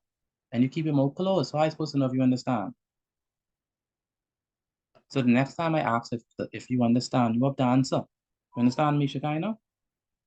Yes, sir. So how do we get the median weight? It's the number that's in the middle. Numbers in the middle. What do we have to do before we choose the number that's in the middle? What do we have to do to the numbers? Count them. No, we have to arrange them in what? Least to greatest. Least to greatest. Very good. And for our answer for number 10, double I, what was the median weight? 350. Very good, 350. I'm supposed to put grams in the back of this. All right, let me know if y'all understand how we got 350. Let me know. Y'all understand how we got I do, sir. Yes, I sir. understand. Yes. Yes, sir. Okay. I understand. Okay, good. Now we need to find the mean weight of the boxes. How are we gonna find the mean weight? Add up all the numbers and Add up all the numbers and then do what? then we divide it by 5. We divide it by 5. Very good. So let's do that. Add up all the numbers. So the mean weight can be found by adding up all the numbers and then dividing it by 5. So we can get the mean weight. So mean weight is going to be equal to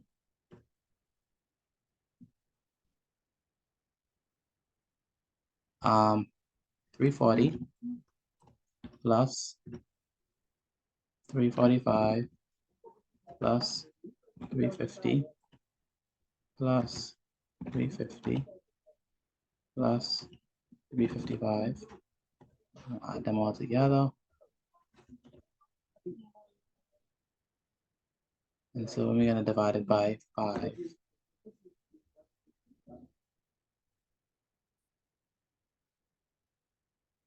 So that means that the mean weight is going to be equal to, if we have 340 plus 345 plus 350 plus 350 plus 355, what are we going to do? 340 plus 345 plus 350 plus 350 plus 355. What are we going to do? What is the answer to that? 340, 345, 350, 350, 355. What y'all get when you add them up? 1,740. Yeah, 1,700. 1,740. So that's gonna be the mean weight, 1,740. But we want to divide that by 5, right? We're gonna divide it by 5. 1,740 divided by 5. Let's divide that by 5. We'll show you when you divide it by 5, by the way. 348.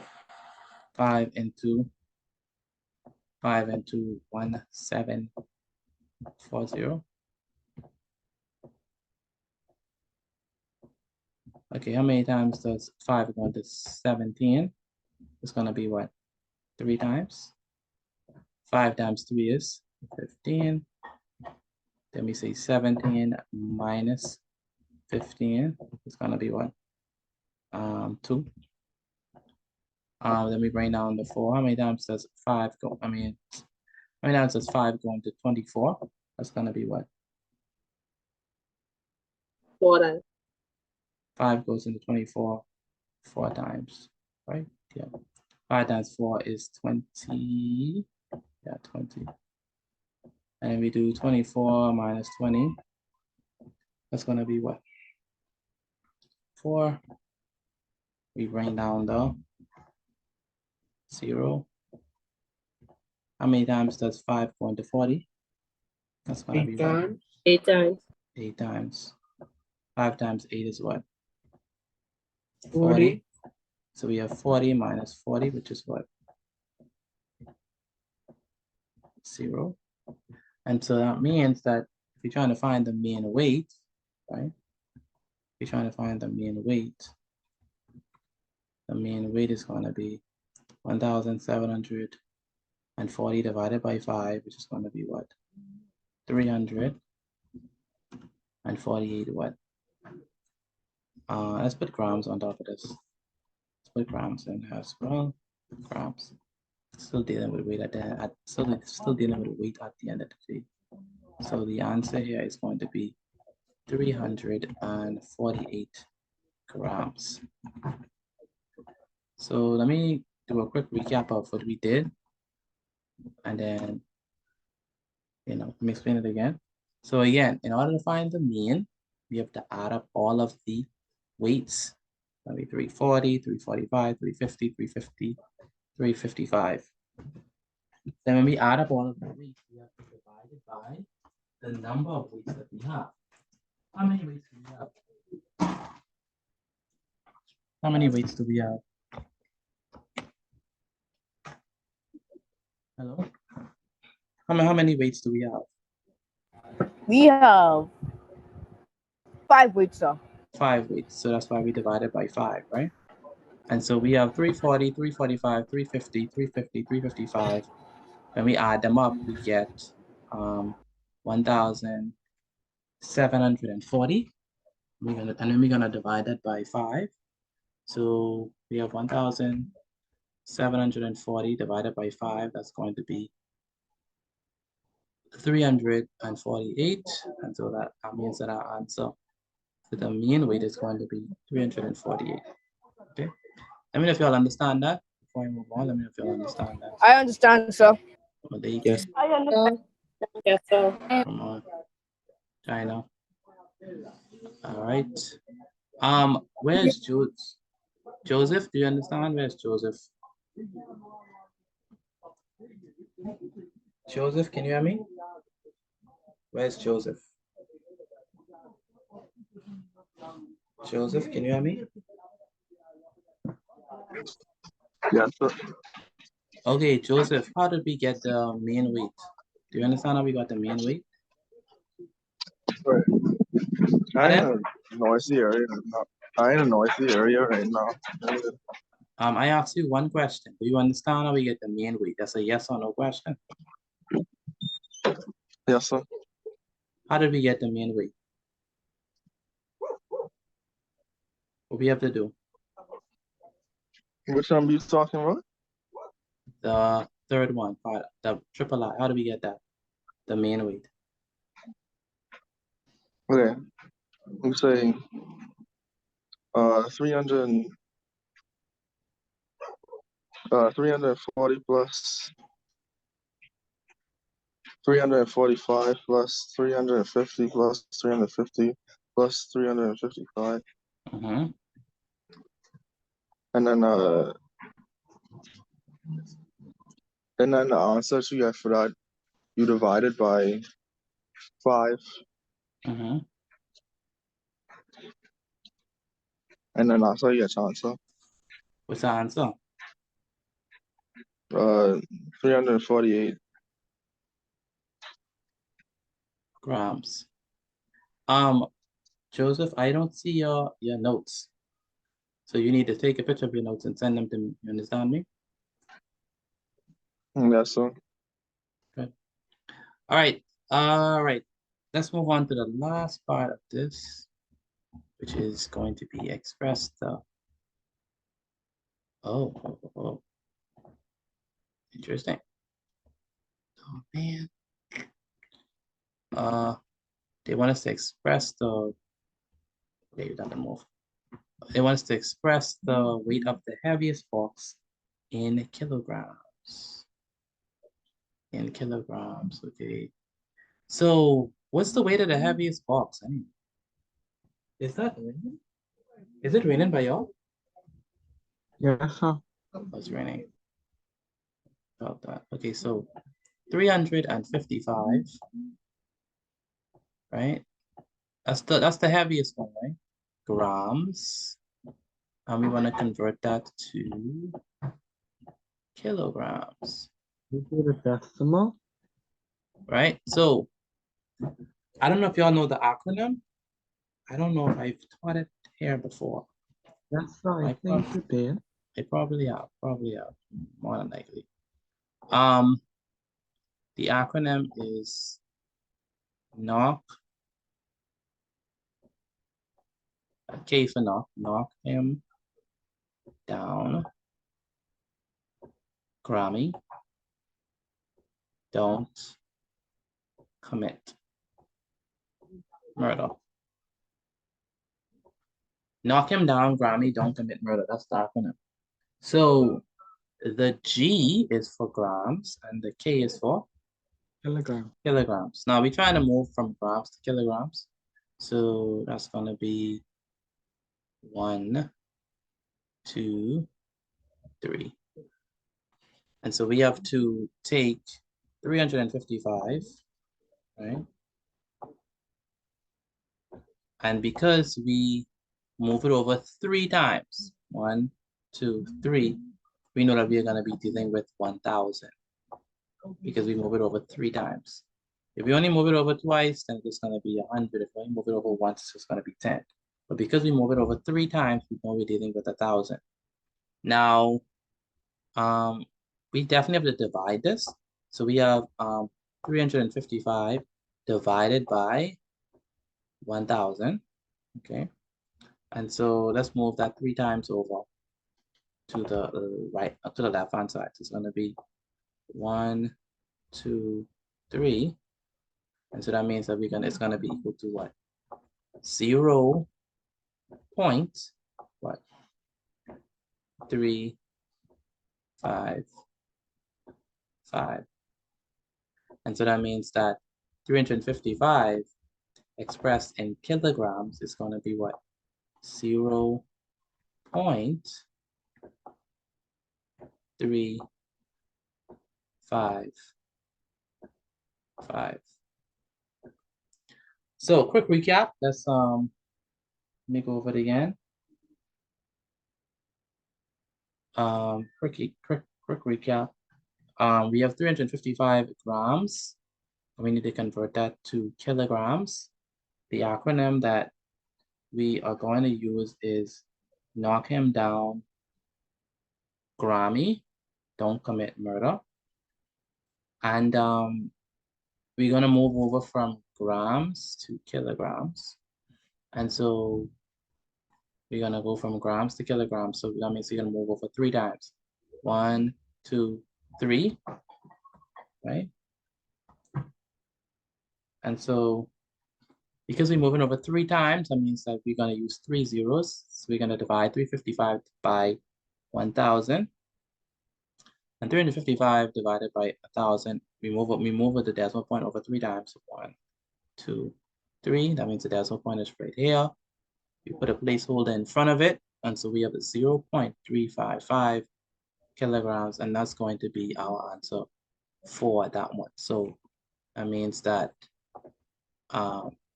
the highest weight of the heaviest weight of the box in kilograms is actually going to be equal to 0.355 kilograms. Let me know if you'll understand this, please. Let me know if you'll understand how I got Yes, sir. 0.355. Yes. Yes, sir, I understand. All right. The rest of you, let me know if you'll understand, please. The rest of you, let me know if you understand. Akiro.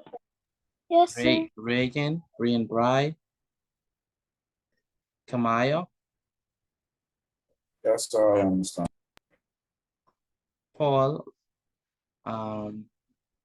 Ronisha, Randisha, Yes, sir. and Taya. Do you understand? Yes, Taya. Yes, sir. You understand, Taya? How we got answer? Yeah. Okay, and Tegan, do you understand how we got our answer? Tegan, do you understand? Yes, sir. Okay, explain how we got 0.355 kilograms.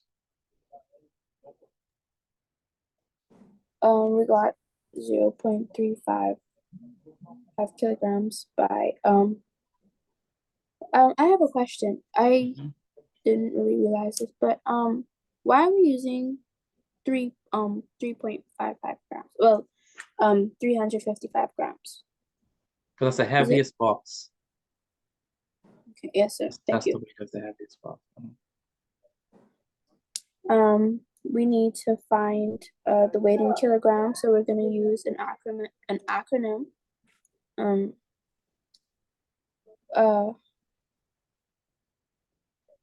What is the words in the acronym? Like, Knock what do they him, mean? knock. Oh, okay. So knock him down, Grammy, don't commit murder. So the G is for grams, the K is for kilograms, and the M is for milligrams. Okay. Yes, sir. Since we're working with grams now and we need to find the answer in kilograms, we're gonna move from grams to kilograms. And I guess when you move to the left, you have to divide. So we're gonna divide 355 by 1,000 and we get 0.355. Very good. And so we have 0.355 kilograms, and that's going to be our answer. Is that the same thing as sim conversions when you have to convert them? What do you mean? Like when you have to convert the different types, like how you do the grams to kilograms, is that the same thing as the rest? What are the rest? I can't remember the names of them, but you're supposed to convert other things to like grams and stuff. Okay, so you mean like meters to kilometers, liters to, you mean like that? Okay, so if it's meters to kilometers, then you would say knock him down, minister, don't commit murder. So the G would turn into M. If it's liters to kiloliters, then the G would turn into an L. So it's gonna be knock him down, Larry, don't commit murder. If it is, so you have grams, meters, and liters. In each case, you change the letter in the middle, but the idea stays the same.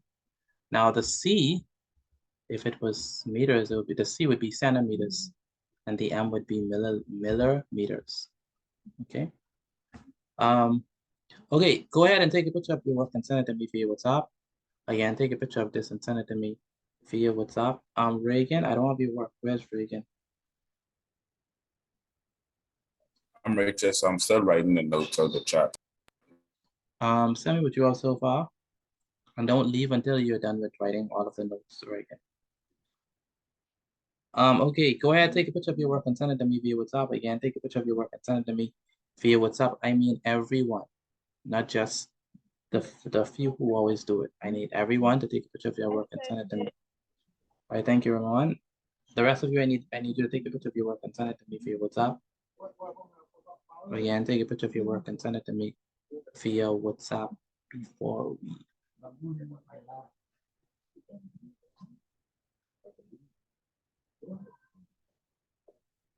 we move on.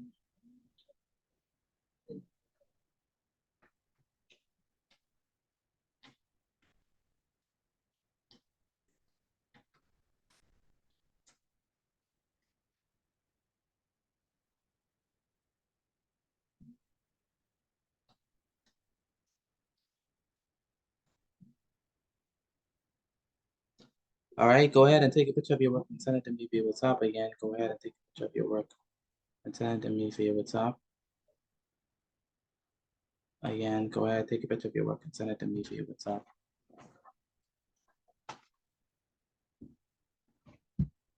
Okay. We do have time for one more question. Let's see what that question would be. Or do I want to keep it until tomorrow? Oh yeah, this definitely gotta stay till tomorrow. Yeah, for sure. I don't want to spoil it.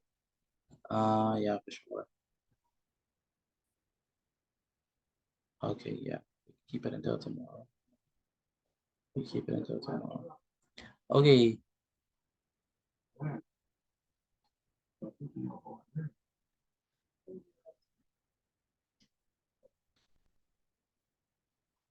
Okay, so what we need to do right now is I need to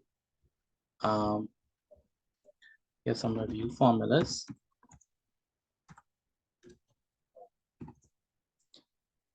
And our last 4 minutes. Okay, first thing, what is the area of a square? What is that? Length times width. Times width. Length times width, very good. Length multiplied by length multiplied by the width. Pardon me, Mr. Petit. Do we have to write this, sir? Yes, you have to write it. It's the last part. And then what is the area of a rectangle? Length times width. Length times width. Length times width again. Length times width. Number 3, what is the area of a triangle? Base times height divided by 2. Base times height divided by 2. You want to roll, Casey?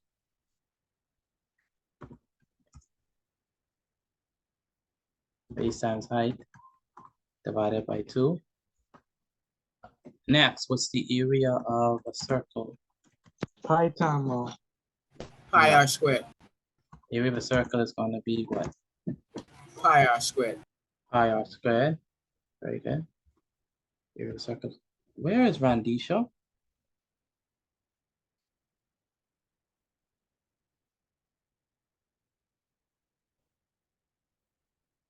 Where's Randisha? Randisha, can you hear me? Where's Randisha?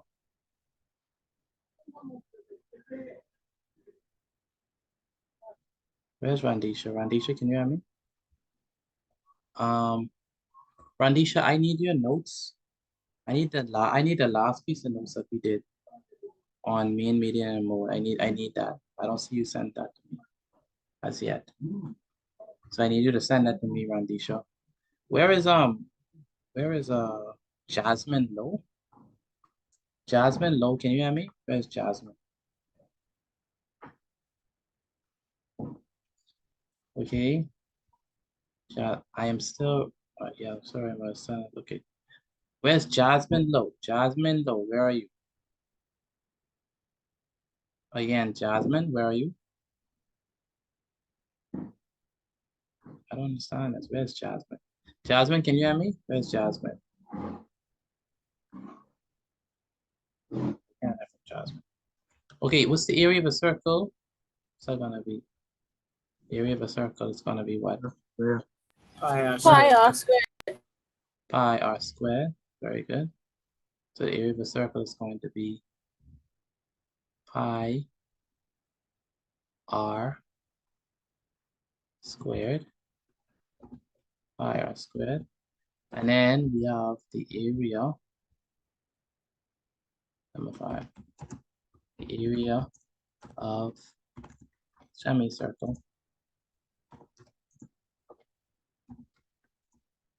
What's the area of a semicircle? It's gonna be what? Is it pi r squared divided by 2? That's exactly right. Pi r squared divided by 2. What grade are you in, Tegan? I'm in grade 9. Also, you're taking your exams this year. Yes, sir. Okay, pi r squared divided by 2. And good. And then number 6. What's the volume of a cuboid? Length times width times height. Very good. Length times width.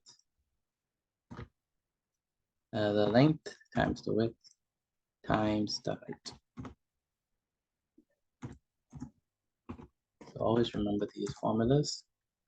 They're going to be very useful for you in your exams. Where's Jasmine Low? Where's Jasmine Low? Jasmine Low, are you there? So I need to call your parents. That's what I need to do. Okay, no problem.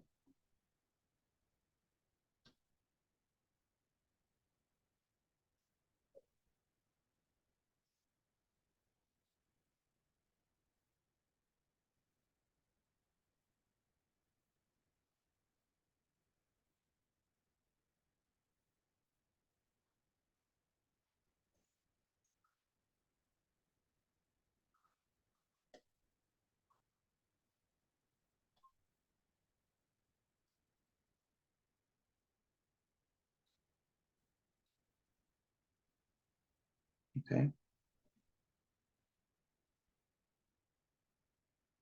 All right. All right. So what we need to do, we need to go over to health science.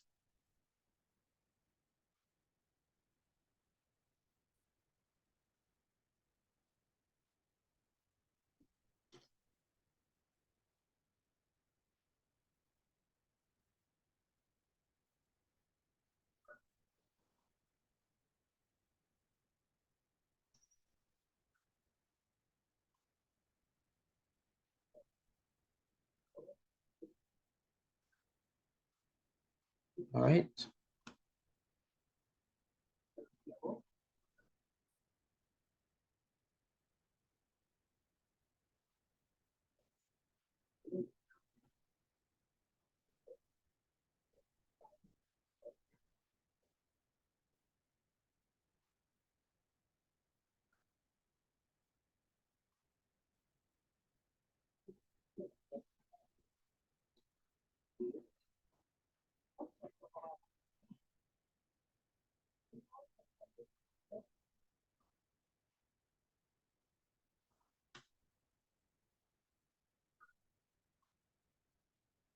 All right, let's move on to health science.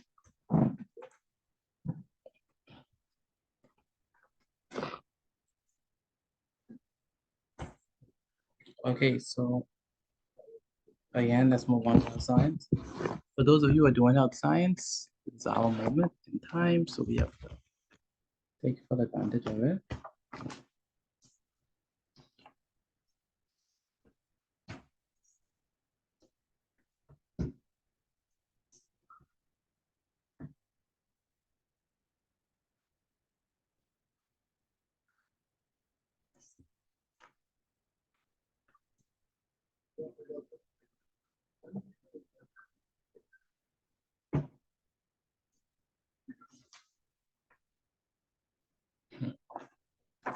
All right. All right, the last time we were here, we were talking about enzymes, and we were talking about the importance of enzymes and what enzymes are used for. We said that enzymes are used for a particular thing. We said that enzymes are used to do what with digestion? Start with S. What does enzymes do? Don't play shy. What do enzymes do with digestion? Start with S. Speed up digestion. Very good. So let's begin there. So today is Tuesday. I think this could be our final installation of enzymes and stuff.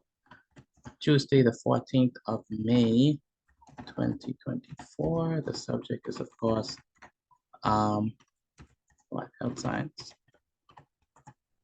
And the topic is definitely We're just gonna summarize the digestive enzymes and talk about what they do and give the names to them and stuff like that.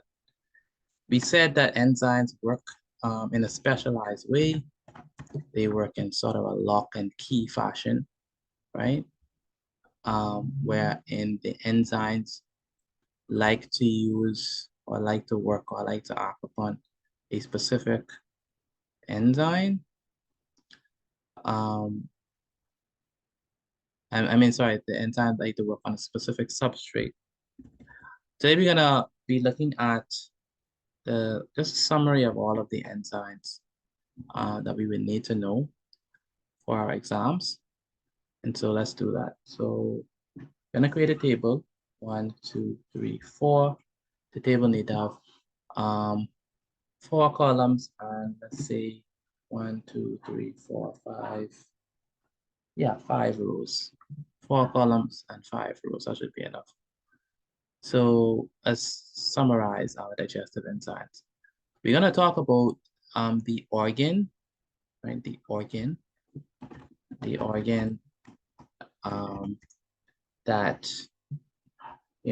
is responsible for this enzyme. So we're gonna talk about the organ. We're also gonna talk about the enzyme itself, like what enzyme is coming from this organ, or coming from this particular part of the body. And then we're gonna talk about like how does it help in digestion, right? The digestive change. What does it help to do? And then other features that is associated with it. So we have the organ, the enzyme, and the digestive, and other features that is associated with it. Okay, so yeah, that would be good. Other features. So organ, enzyme, digestive change, and other features. Now let's start with the mouth, right? When it comes to the mouth, that's where digestion begins. Digestion begins in the mouth.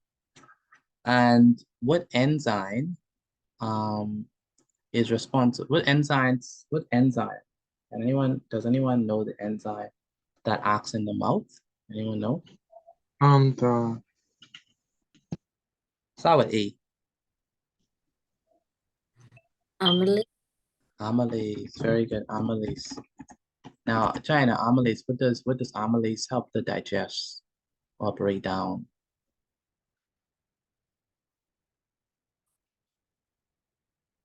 Do you know? Do you remember? Does anyone remember? What does amylase help to break down? Start with S.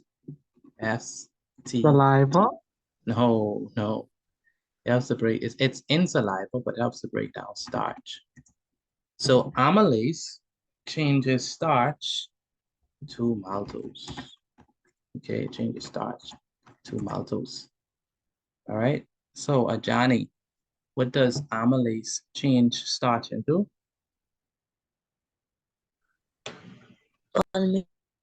What does amylase change starch into? Maltose. Maltose, very good. So the enzyme amylase changes starch to maltose. So if we talk about its other features, so this enzyme continues to work within the esophagus, but stops when it reaches the stomach. Okay, so that's some other features that might be helpful with amylase. So Dior, what's the name of the enzyme that works in the mouth and that changes starch to maltose?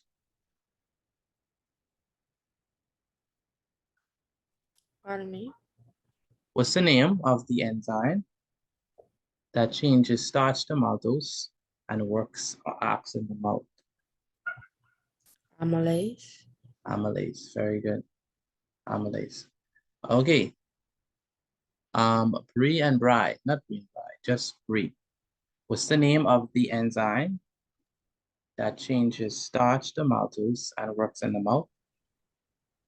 Amylase. Amylase, very good. Okay, so that's amylase. It primarily works on starch changing into maltose and in the mouth, right? So next up, we have the stomach. So in the stomach, we have multiple enzymes working, right? So in the stomach, we're gonna have something called renin. Renin.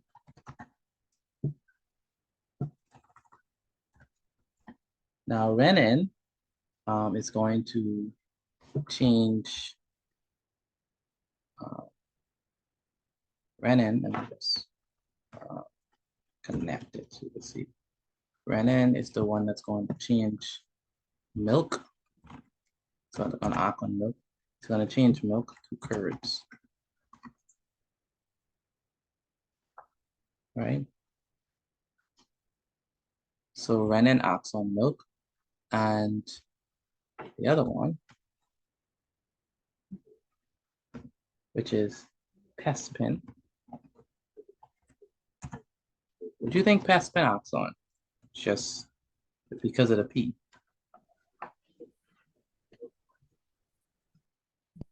If amylase acts on starch, what does pespin act on?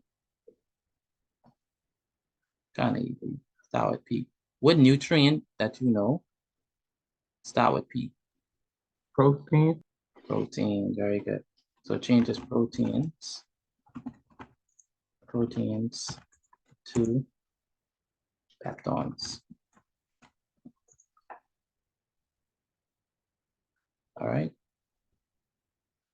So renin,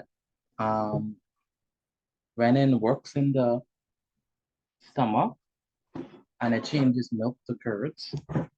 And then pespin also works in the stomach and it changes protein to peptones. Okay.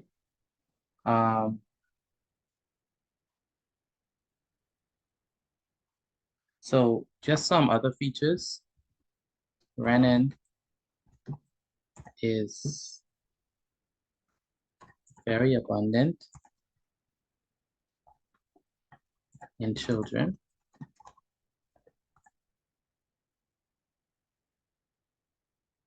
And curds are easy to digest because they are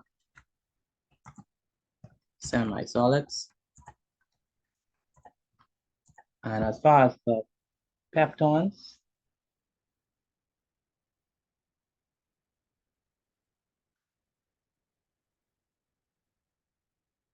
pepsin is only active under the acidic conditions of the stomach.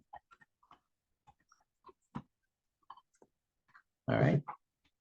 So, okay, good. So where's Chai? Chai, can you hear me? Where's Chai? Yes. Okay, so we have pepsin, right? What nutrient does pepsin act on? What nutrient does pepsin act on? Protein. Protein, very good. Then you have amylase. What nutrient does amylase act on? Starch. Starch, very good. Starch.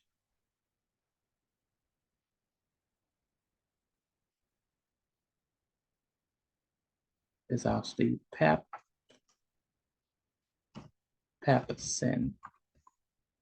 Pepsin. Spelled it wrong. Pepsin. Okay, good. Now, Samantha, what does renin change milk to? Samantha, what does renin change milk to?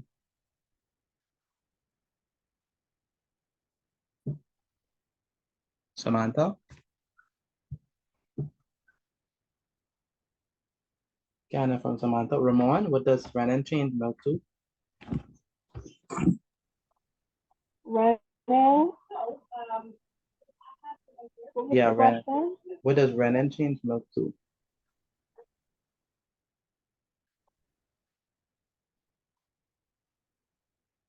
What does renin change milk to? Curd. Curds, very good. Paul, what does pepsin change protein into? Peptones. Peptones, very good.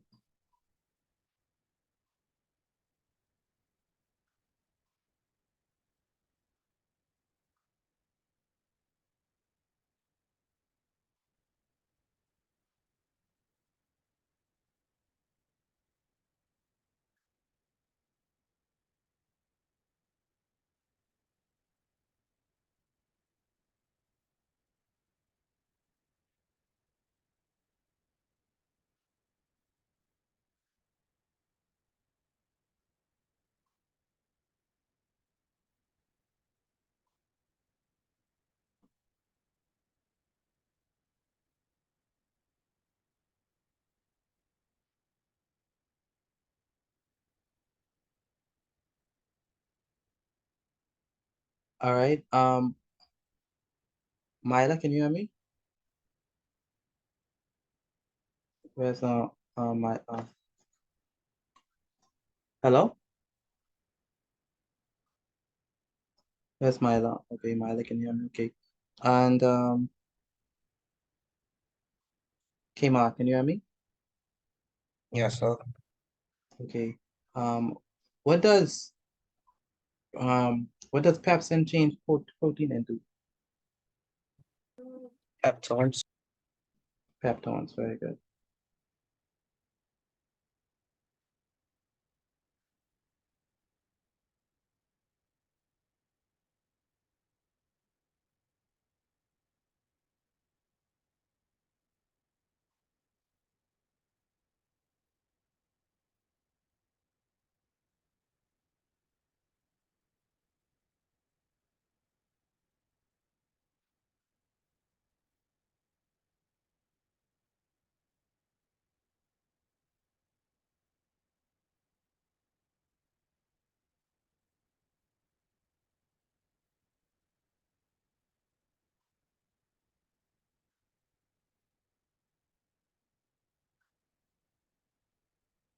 All right, let's move on to the next one. So that's what happens in the stomach.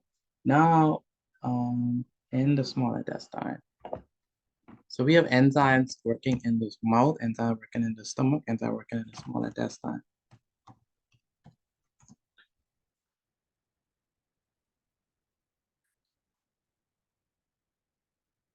Thirty-two. Okay, so what's this? This is 28.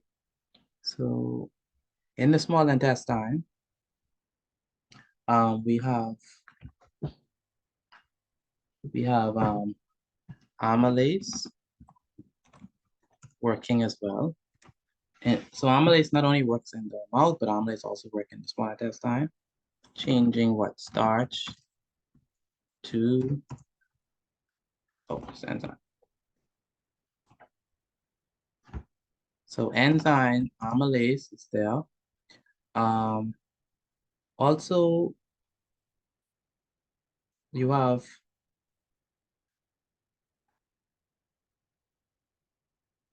lactase is also there with the acid. Then you have sucrase is there. Then you have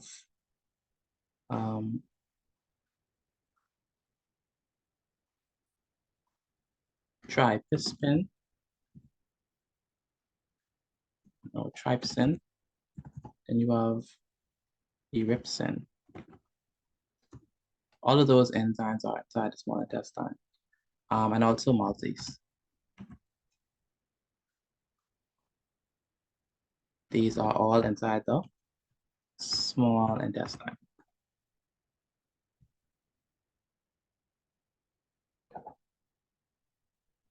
So we have amylase, lactase, sucrase, trypsin, ellipsin, and maltase. Amylase, lactase, sucrase,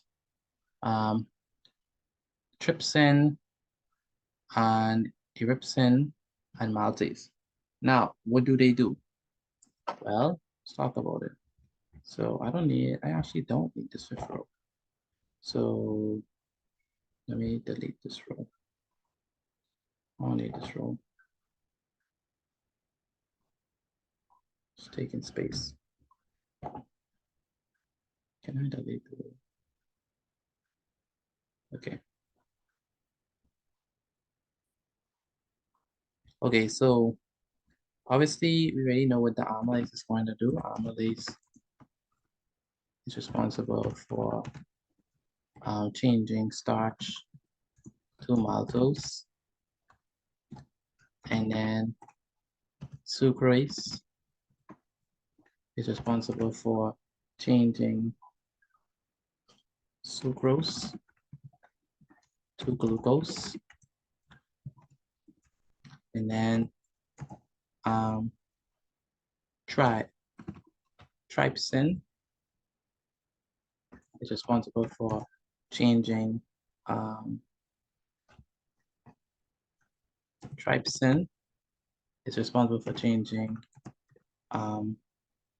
peptones to peptides. And ellipsin is responsible for changing peptides to amino acids. And are we missing anything? And maltase is responsible for changing maltose to glucose. And did we do lactase? And then lactase is responsible for changing. Did I really do lactose? Amylase, sucrose, trypsin, ellipsin, maltase. Then lactase is responsible for changing lactose to glucose. All right. So again, amylase that changes starch to maltose. Sucrase changes sucrose to glucose. That's sucrase. Trypsin changes peptones to peptides. Ellipsin changes peptides to amino acids. Maltase changes maltose to glucose, and then lactase changes lactose into glucose. Okay, and let me extend this so you can see it clearly. All right. Okay, good. So amylase changes starch to maltose, right?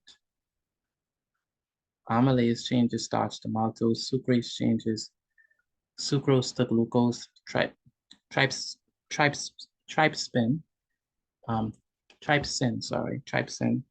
changes peptones to peptides.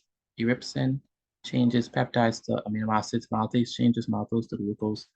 And lactase changes lactose to glucose. Now let's talk about the other features. Amino acids are the end products of protein digestion. So at the final stage, protein is the end product of, amino acids are the end product of protein digestion. Okay, so that's important to remember. And then what else we could say?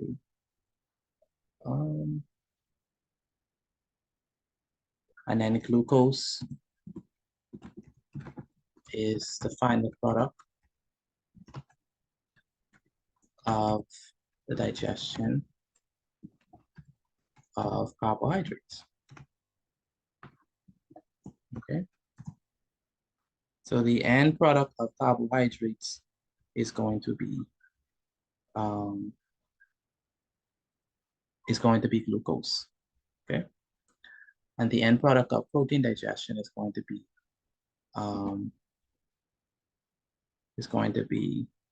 amino acids. Okay. Okay, good. So Dior, what does sucrase do in the small intestine? It turns sucrose to glucose. Very good. What's her name? China, can you read the other features for the small intestine? Amino acids are the end products of protein digestion. Glucose is the final product of the digestion of carbohydrate. Very good. So what's the end product? What's the end product of the digestion of protein?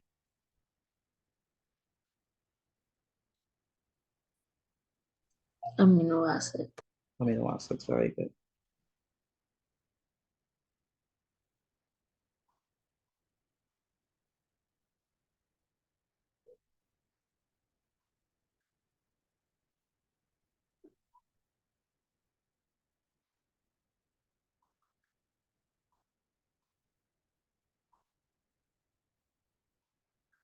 All right, next question. Kemar. Kemar, are you there? Yes, sir.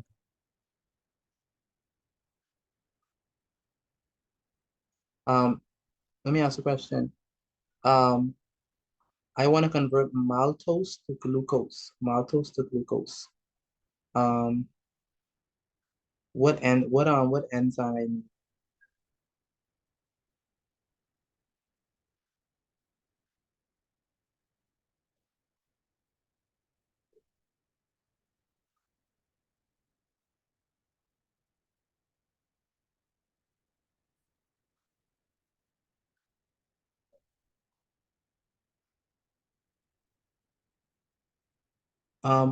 What's his name? Kemar? Do you know the answer? I want to change maltose to glucose. What enzyme does that?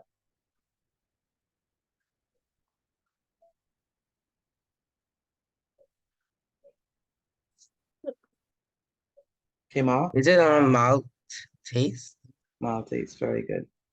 Maltase converts maltose to glucose, very good. And rye, what is the final product of the digestion of carbohydrates?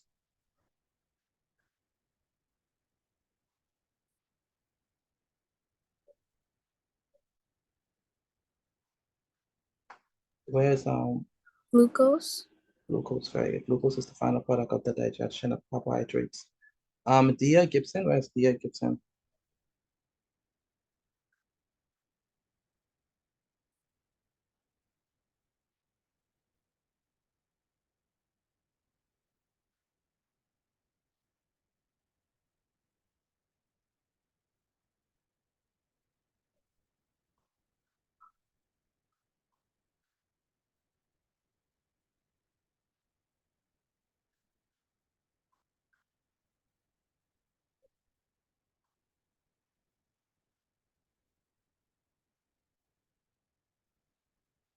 Okay, and Gianna, where's Gianna? Gianna, you there?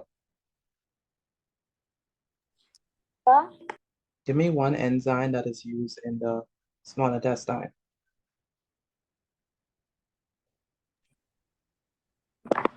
Lactase. Lactase, very good. And Dwayne Slew, where's Dwayne? Can you hear me, Dwayne? Dwayne, can you hear me? Where's Dwayne? Yes, sir. Give me one enzyme that's used in the small intestine. Pardon? Give me one enzyme that is used in the small intestine.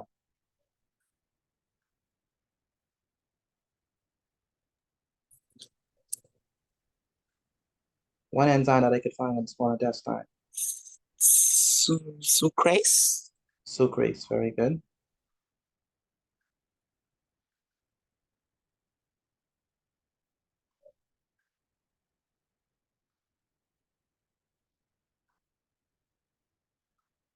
All right, good. What I need y'all to do is take a picture of your work and send it to me via WhatsApp. Again, take a picture of your work and send it to me via WhatsApp. Okay. And then we can move on.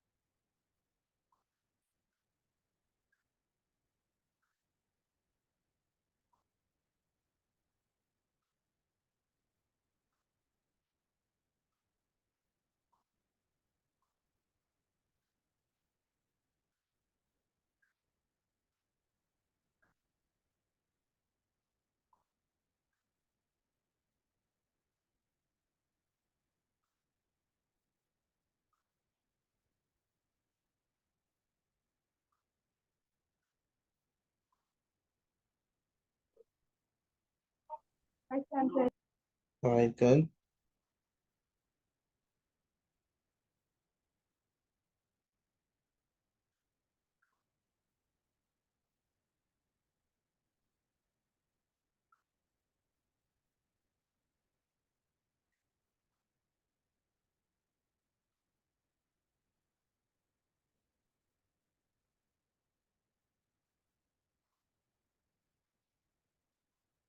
Right. Let's go ahead and move on to general science. All right, have you all sent in the notes? Let me know if you're ready to send in the notes. For those who have sent in the notes, let me know, please. If you're ready, send in your notes. I did. China. I did. Yeah. Ramon, anyone else ready to send your notes? Mark.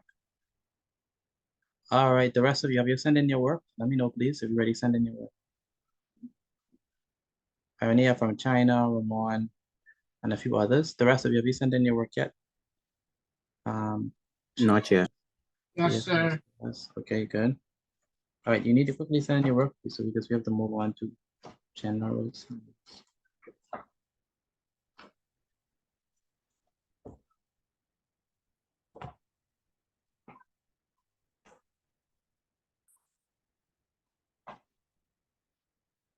All right, so the last thing that we did here was we did the water cycle.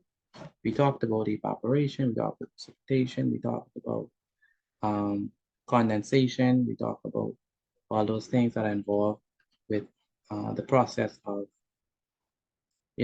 conserving the water process of the water cycle, right? Whereby water evaporates, then it cools and condenses to form clouds. And then we also have the precipitation coming down in the form of rain, snow, sleet, hail, and all those different things, right? And so today we're gonna talk about the characteristics of the planets. So let's do that. So Your screen is still on. yeah, I haven't changed it yet. What I can do is I can let me put this in the chat for those persons who are still writing it down, and then the rest of us, we can move on to general science. So today is Tuesday. I have set up again Tuesday, the 14th of May, 2024. The subject is, of course, general science. And we're gonna be looking at, the topic is characteristics of planets. Characteristics of planets.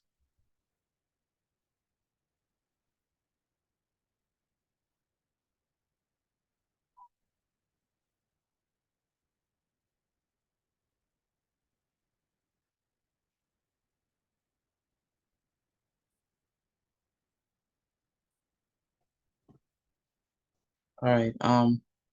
Okay. So can someone can you all tell me one planet that you know? Mercury, Mercury is one. What's another planet that you know? Jupiter. What else? Saturn. Saturn. What else? Uranus, Uranus. What else? Neptune. Neptune. What else? Jupiter, Someone already said Jupiter. Mars, Mars. What else? You know, I'm surprised that none of y'all have said yet. Saturn. Earth, Earth. Nobody has said Earth. Why don't we think Because about Earth? that's boring. Because that's boring. Earth is boring. And Earth is the only planet that has a life on it. Yeah, I want to go to Saturn. You want to go to Saturn and fry. can you even stand on Saturn? It's weird. No, unless Elon Musk develop some sort of way for us to go in and out. So we are stuck on Earth. All right, so let's talk about the planets and talk about their their features, right? So the first planet we can talk about is Mercury.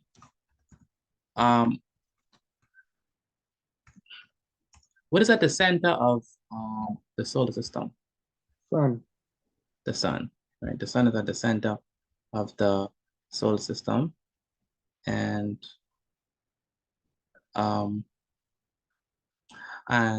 the closest planet to the sun is what? Mercury. Mercury is the closest planet to the sun. You know what I noticed nobody mentioned? How about Pluto? That's not a planet no more. Yeah, Pluto is It's a dwarf planet. yeah, Pluto is considered a dwarf planet nowadays. So it's the closest to the sun, and the average temperature is 350 degrees Celsius. Okay, so which planet is the closest to the sun? Mercury. Mercury. Next, we have the next planet that is like the second closest is gonna be what? Venus. Venus. Okay, so Venus is the next planet. What do we know about Venus? Is it cold? No, it can't be cold because it's very close to the sun. It's closer to the sun than Earth. But we do know it has say it again. I was saying that Neptune would be cold. Cold? You said cold? Yeah, so. No. Oh, you said Neptune. Oh yeah, Neptune would be cold. I just meant that Neptune would be cold, but not Venus. Okay, it has a thick cloud cover, right? And large amounts of carbon dioxide.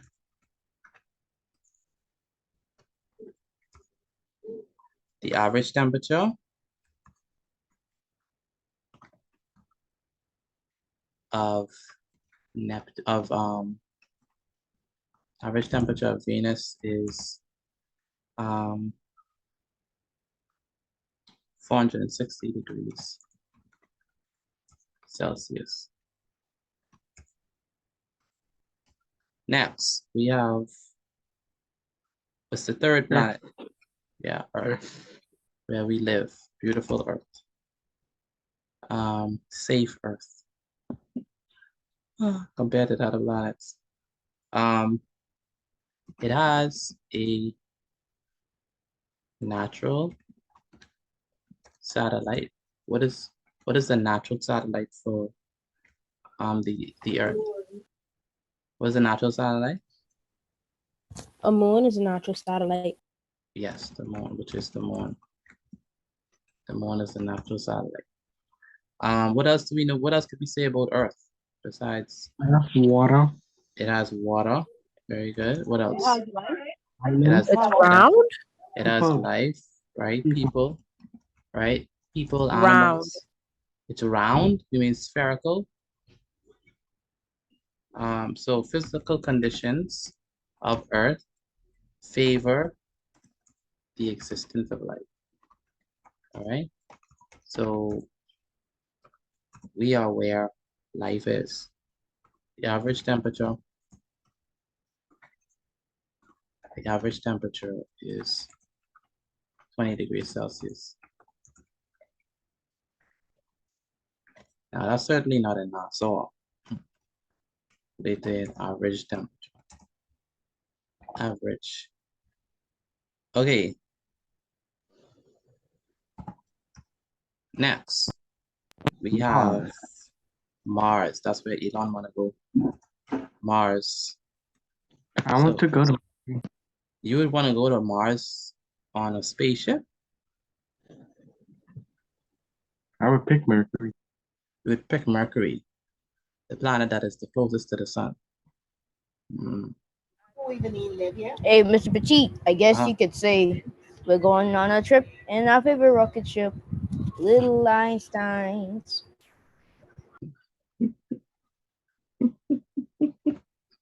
No, we ain't going on a trip, not today. Yeah, I mean they haven't finished developed it yet.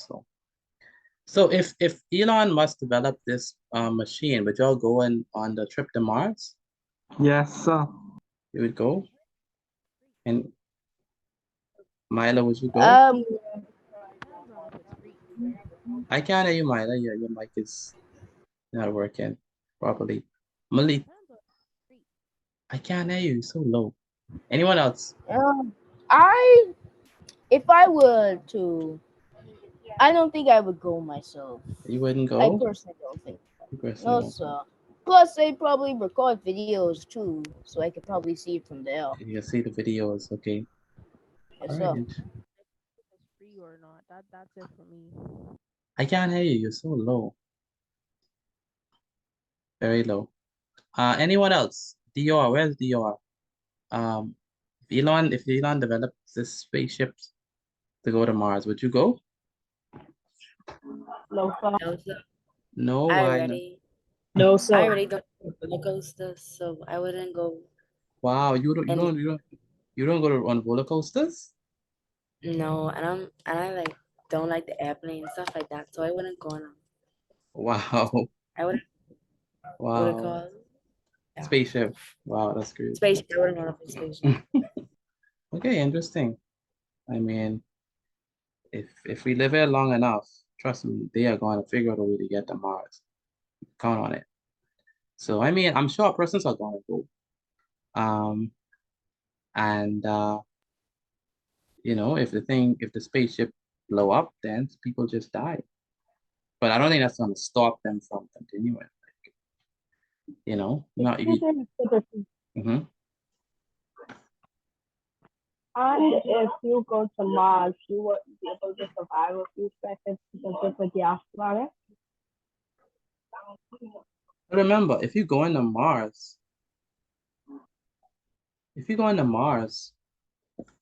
obviously they can have like suits that you could wear where you could survive. Like you can't just go there and just go there, right? If you go there, then you have to, they have to provide some stuff that you could wear. So in order for you to go. And if they start building on Mars, they might even develop like a dome whereby you have oxygen and everything, and you could just walk around freely and you don't have to, You don't have to wear anything, but that's futuristic stuff, right? I mean, but who knows? I mean, a long time ago, there was no airplanes. Now there are airplanes, and we travel in airplanes every day. So, you know, things like that could happen. I don't doubt it. Excuse me. Uh-huh. Would you like to explore all the planets in the solar system with me? Unless I know for sure it's safe, I I'll go to Neptune. Don't worry, it can be safe. It be safe? Okay. I was going, yep. What you said, Theo? I was going. You only live once, so I was going. Theo, see the point I was good. All right, how many craters okay, has many craters on its surface? The average temperature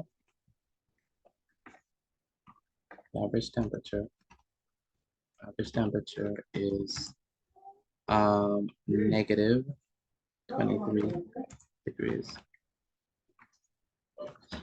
And then number 5, Jupiter.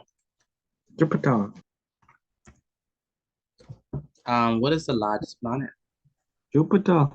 Jupiter is the largest planet. So the largest planet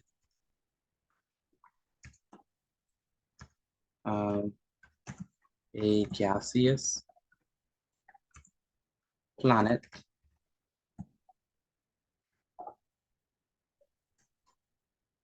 orbited by rings and moons. It has a dust color and the average temperature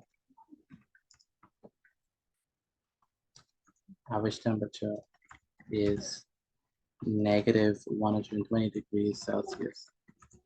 So you see that we're getting lower and lower and lower, right? We're in the negatives now, right? That means we're getting further and further away from the sun. And so it's getting colder and colder and colder. All right, then we have Saturn. Saturn is the 7th. Saturn is the one that has 5 rings and 23 moons. So a lot of moons.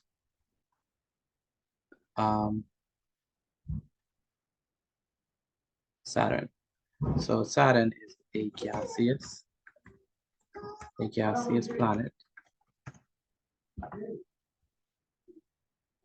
orbited a gaseous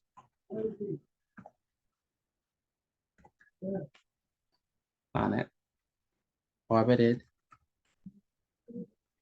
by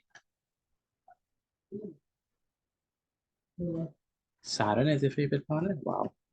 Orbited by 5 rings and 23 moons. The average temperature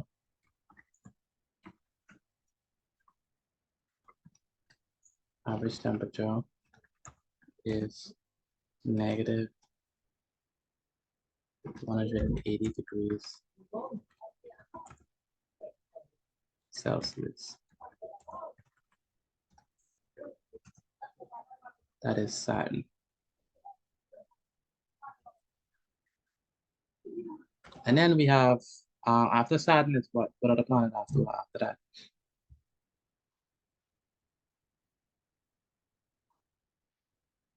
After Saturn, what is Uranus. Uranus, very good, Uranus. Uranus is a gaseous planet orbited by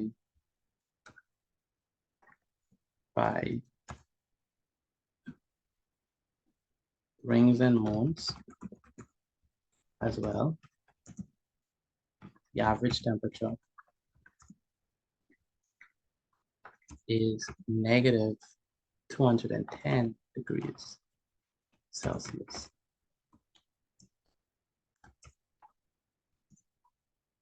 And finally, wait, let me change the color.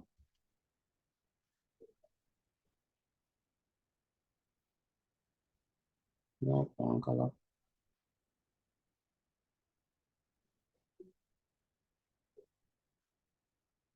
And finally, Neptune, right? Neptune. Which is Say it again. the coldest planet? Yeah, the coldest one. The gaseous planet orbited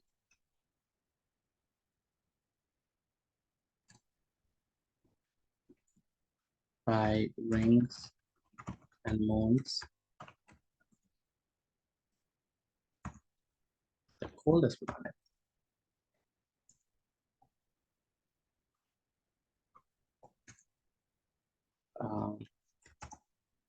Average temperature. The average temperature is negative 220 degrees Celsius.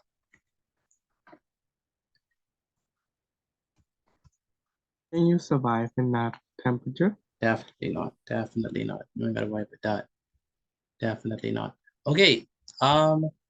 Question: which planet is your favorite? Which planet is your favorite planet? Neptune. Neptune. Saturn. Earth. Earth. Taya, you can't hear you.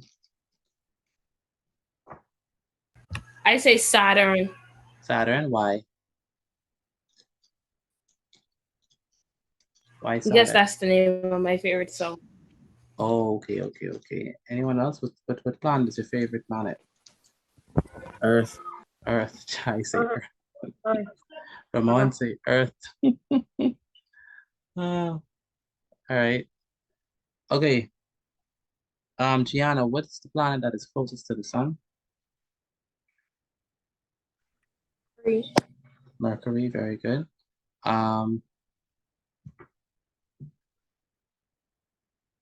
Paul, where's Paul? Yes, sir. What planet is the largest planet? The largest one.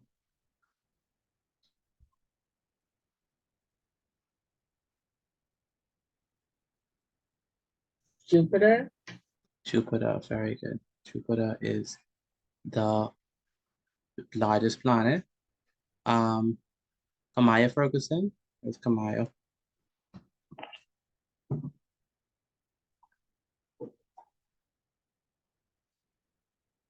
Kamaya Ferguson, can you hear me? Where's Kamaya? Can't hear from Kamaya. Where's Kamaya? No. And Jeremy, are you there? Where's Jeremy?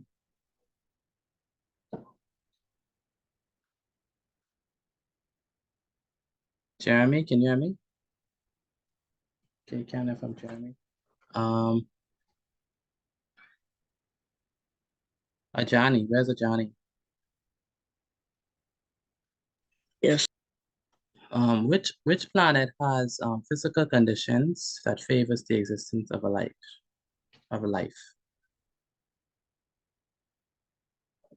Pardon me. Which planet has physical? Which planet has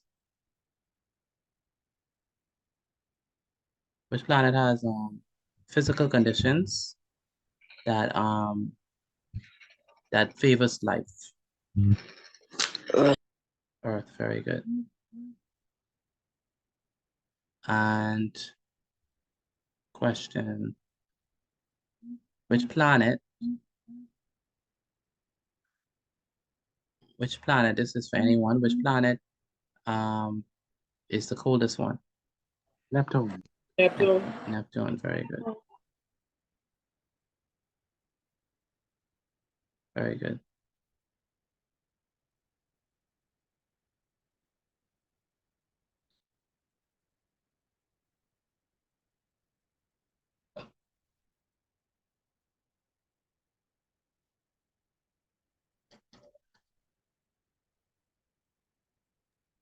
Excuse me, Mr. Petit. Uh-huh.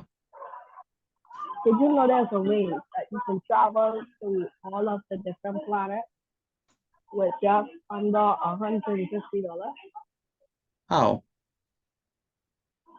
If you buy a virtual reality headset, you can go to all the planets and explore. Ah, okay. Sure.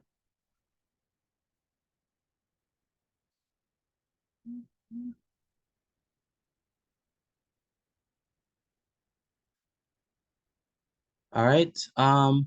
Once you finish with your notes, take a picture of it and send it to me via WhatsApp. And then you are free to leave. Again, once you finish with your work, take a picture of it and send it to me via WhatsApp, and then you're free to leave. Good night, Mr. Petit. It's sent on my work, so. All right, good night. No problem. Good night, sir. Good night. No. Good night. Good night, Mr. Petit. Good night.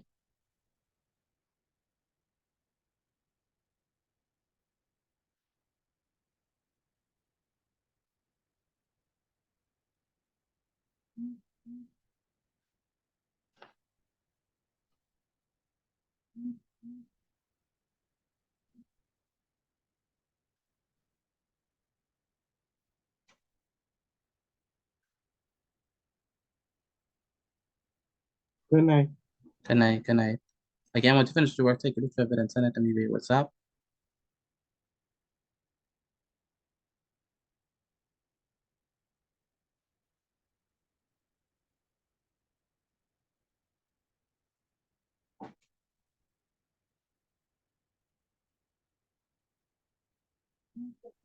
Good night, Mr. Petit. See you Good in the night. morning. See you in Good the night. morning.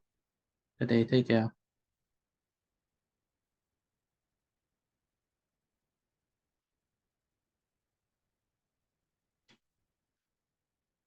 Good night, Mr. Petit. Good night.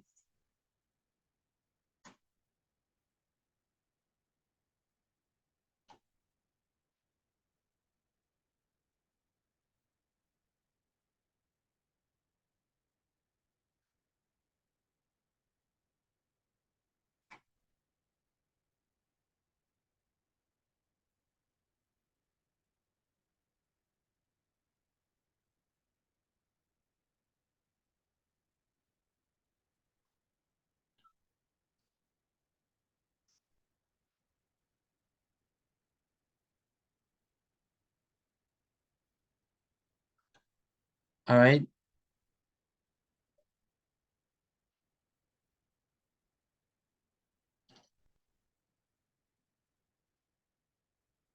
Okay. Okie dokie. All right. Zaria, what questions do we have?